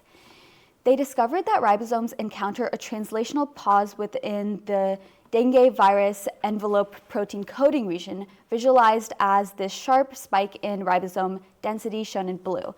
This pause is hypothesized to occur because the viral RNA contains these consecutive ACG codons, which correspond to the tRNA with the anticodon CGT. The ACG codon is the second least frequently used codon in human genomes, and so the corresponding tRNA is scarce. This situation forces the ribosome to pause while these tRNAs deliver their amino acid. This intentional slowing down is hypothesized to be essential because it provides the necessary time for the newly synthesized viral polypeptide chain to fold properly. In the research, when the RPLP2 1 and 2 complex was knocked down, this pause was exacerbated, shown by the yellow line, causing a buildup of ribosomes at the site of the rare codon. This suggests that RPLP1 and 2 are needed to help ribosomes elongate through these stalls. Without the complex to resolve the traffic jam, the viral proteins misfold and undergo cellular degradation. The ribosomal stalling may also trigger antiviral cellular stress responses that inhibit dengue. So to recap, if the ribosomes translating the viral genome are stalled for too long, they trigger cellular stress and prevent protein completion. On the other hand, though, if the ribosomal pause is too short, the polypeptide chain being built gets deprived of the necessary time needed to fold correctly, which also leads to immediate degradation.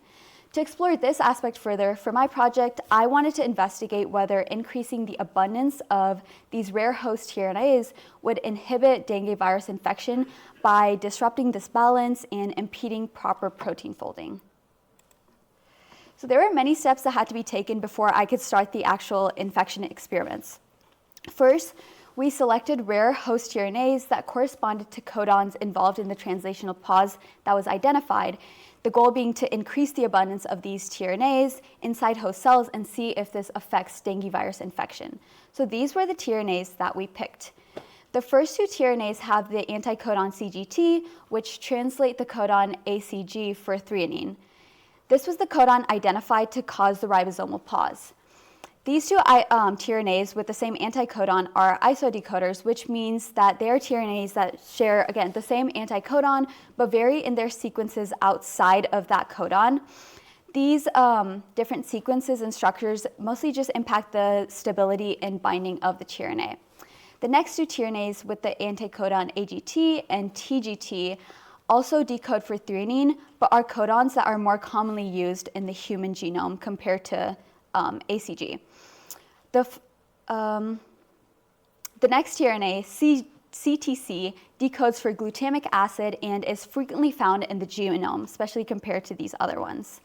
The final tRNA, CGC, translates for alanine and is very rare in the human genome, similar to these.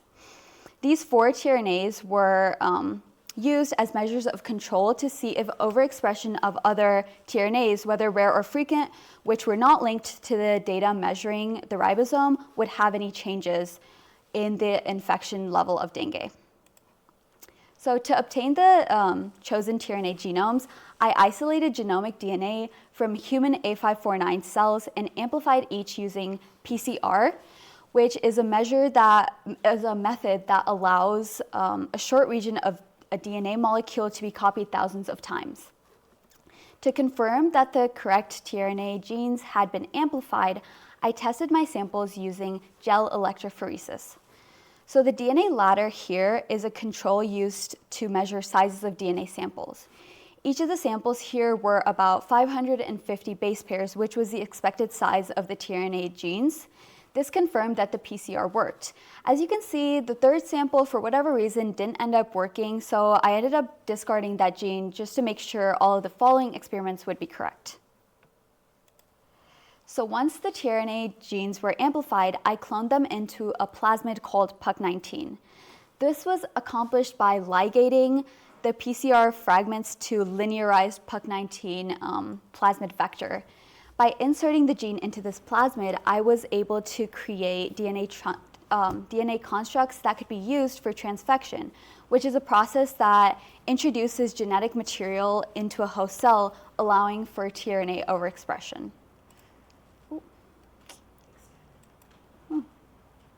Before moving on to the next step, I also confirmed that each plasmid was contained the correct insert with gel electrophoresis.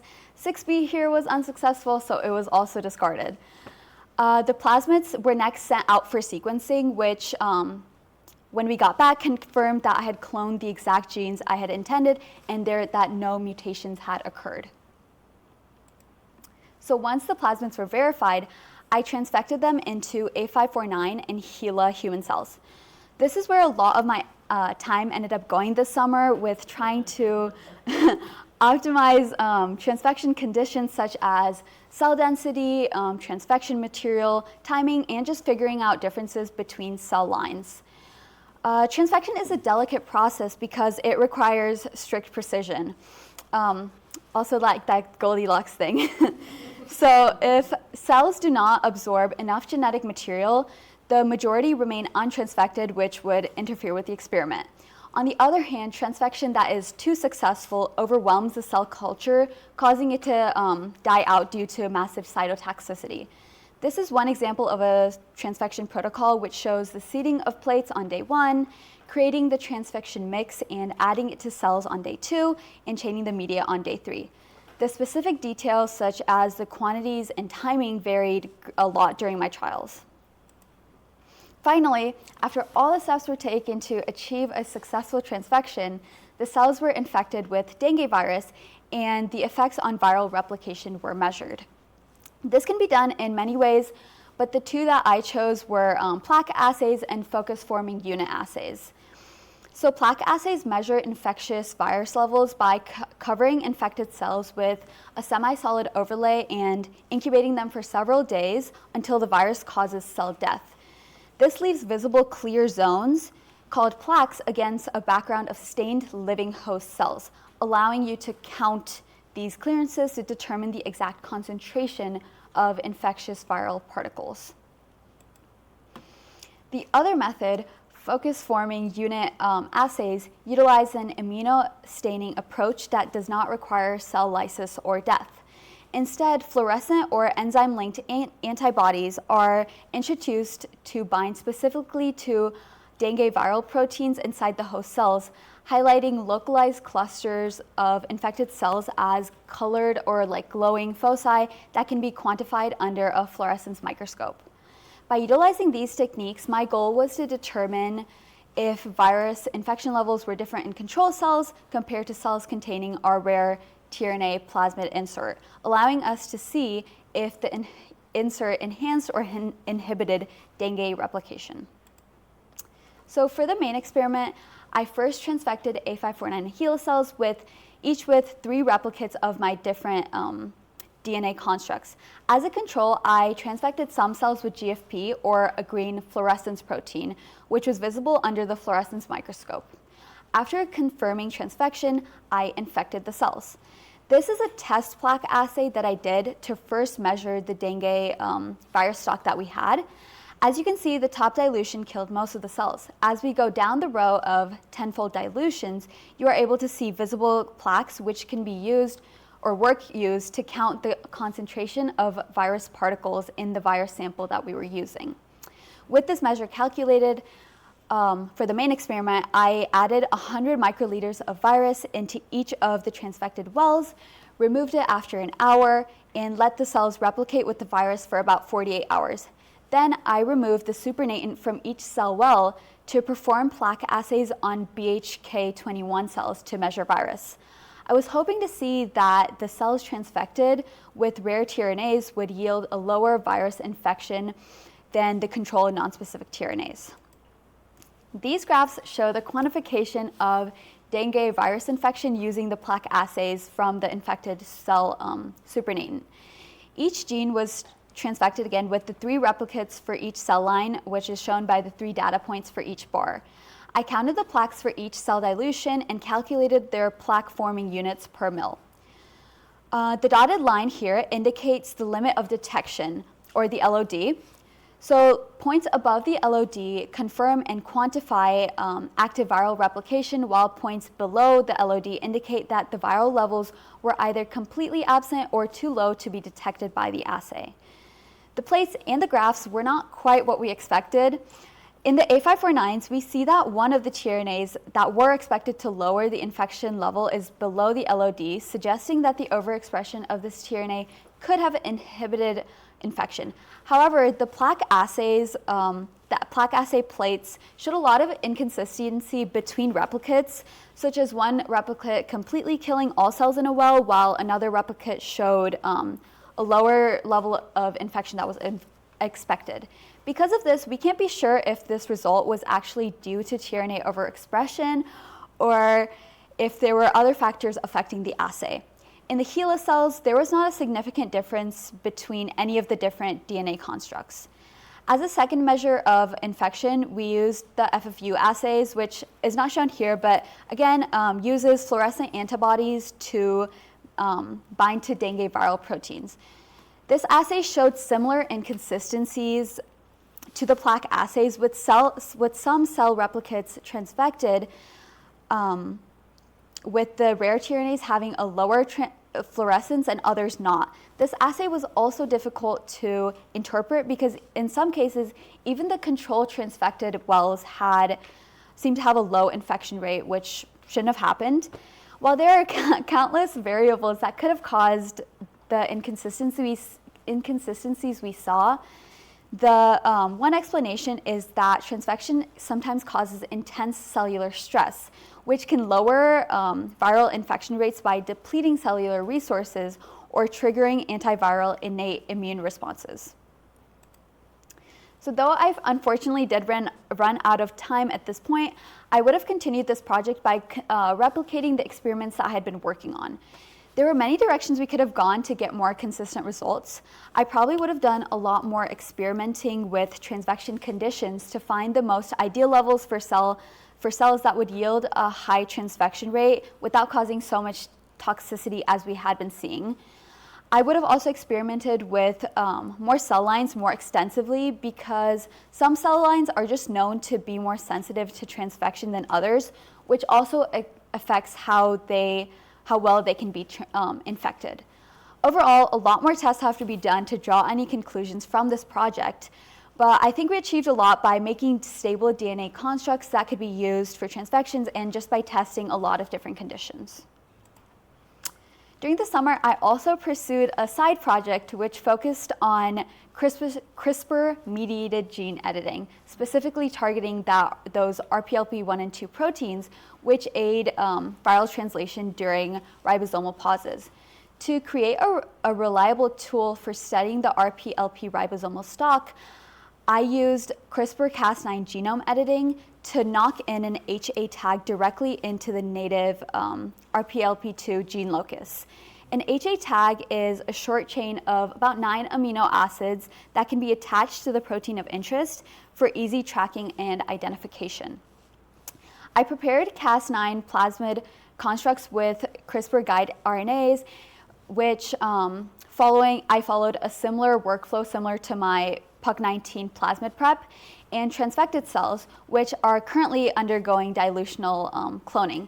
Dilutional cloning is a process which involves diluting the transfected cell mixture so heavily that individual wells in a cell culture plate receive only a single cell, ensuring that as they divide, they form a genetically identical clonal cell line that can be screened for the successful knock-in.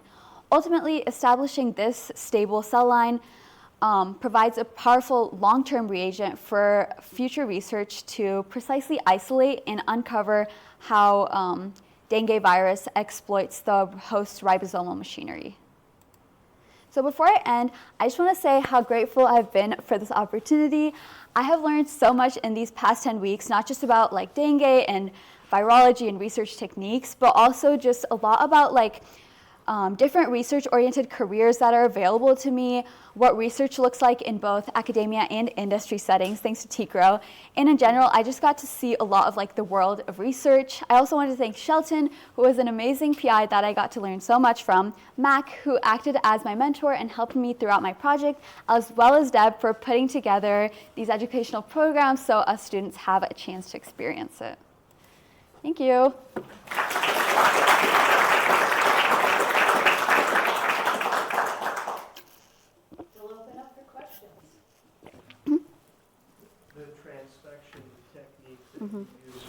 How long are you able to maintain the expression of the gene you're introducing? And are there other ways that you could change that outcome? Yeah, I don't think we really tried to see how long they could keep those genes, because as like those cells like stayed, there was also just more instability, and like since there was so much cytotoxicity, we didn't want to keep using that like the same cells. So for each like condition that we tried, we transfected fresh cells. But there's that difference between like transient and stable transfection, where transient like transfection introduces the gene into the cell, but it's not incorporated into that genome. Whereas we could have looked at different techniques using stable transfection, which would have allowed that genome to be allowed that gene to be incorporated into the genome. So we could have like used that cell line repeatedly, kind of similar to how we're doing for the CRISPR project. Yeah. So very cool. I love the premise, and if I understand correctly, the hypothesis that you're saying that you've got the dengue genome actually intentionally uses a rare codon because if it translates too fast, it's going to make a misfolded protein, Yes. and it's not going to be viable. Exactly. And so you test that by giving it a bunch of that tRNA for that rare codon. So is there another way you can test that hypothesis? Another way we could have done this is, by maybe, I don't know how like as much about how like ribosomes work, but if we were able to like incorporate ribosomes that are better able to get these tRNAs somehow, maybe that could also lead to like faster translation. Maybe. I mean, there's probably multiple ways. What I'm thinking though is, how might you change the dengue virus genome in a way that test that out? I guess we could edit the genome, which I don't know how that, we could test how that would affect dengue on its own, and how if we were able to edit that genome, then we wouldn't need that, that pause maybe? I'm not sure. Yeah, I think you're getting there. So if you just change that codon to make it now more common. Yeah. Oh, yeah. Because then the same thing would happen where the protein that's supposed to be built wouldn't have enough time to fold. So that's another way we could test that for sure. You know, it would translate too fast and then misfold. Right. You know, but there's a problem with that though, right? I mean, if you made that mutation, then you might get a negative result, meaning that you would get a virus that's just doesn't replicate very well. Right? So yeah. a negative result would be hard to interpret. Exactly. If it replicated fine, then it would tell you that your hypothesis probably isn't correct. Yeah.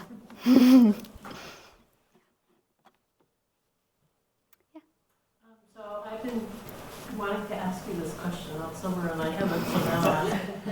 So what makes some cells more amenable to transfection as compared to others? So why did you choose A549 over Ankylas over something else? So I think the reason that we chosen these particular cell lines is just because, well, one, they'd been used in the previous research, so they seemed like they'd be reliable because so since the RPLP1 and 2 proteins were identified in those cells, they seemed like they'd be reliable to test whether dengue could be tested using my experiment. But I think the difference between cell lines just has to do with their genomes, I guess, and how their like host translation machinery might translate the virus differently is what my guess would be without really knowing much about it, and that might have to do with the stability. Yeah. Do you think that's correct? I'm not sure I know the answer to that. Some cells are inherently yeah, I don't know what the answer is. It could be that there's some pathways that are intact in some cells that are not there in others. Yeah. Oh, yeah. Yeah. Actually, along those lines, what about like more like a retrovirotransduction? Could you do that instead of transfection? I would need a little more information on what that is. What's like lentivirus? Lentivirus. It's the same thing as retrovirus. Yeah. Which is? It's a way to make your state. Instead of the plasmid, you put in a viral construct that contains that gene of interest. And then you don't have what are you transfecting with? Is it lipofectamine? Lipofectamine, yeah. So then it's not, it may be low, I don't know very much about it, but it may lower your cell death when you're transfecting. That would be cool to test. Yeah. Electroporation would be the other method to try for transfections. I'm not sure Lynn would let us use lentiviruses. Yeah, I don't. That's now already. Maybe electroporation would be the next try. We do have a biorad. We do have a biorad electroporator. Any other questions for Agya? Great, thank you. Thank you.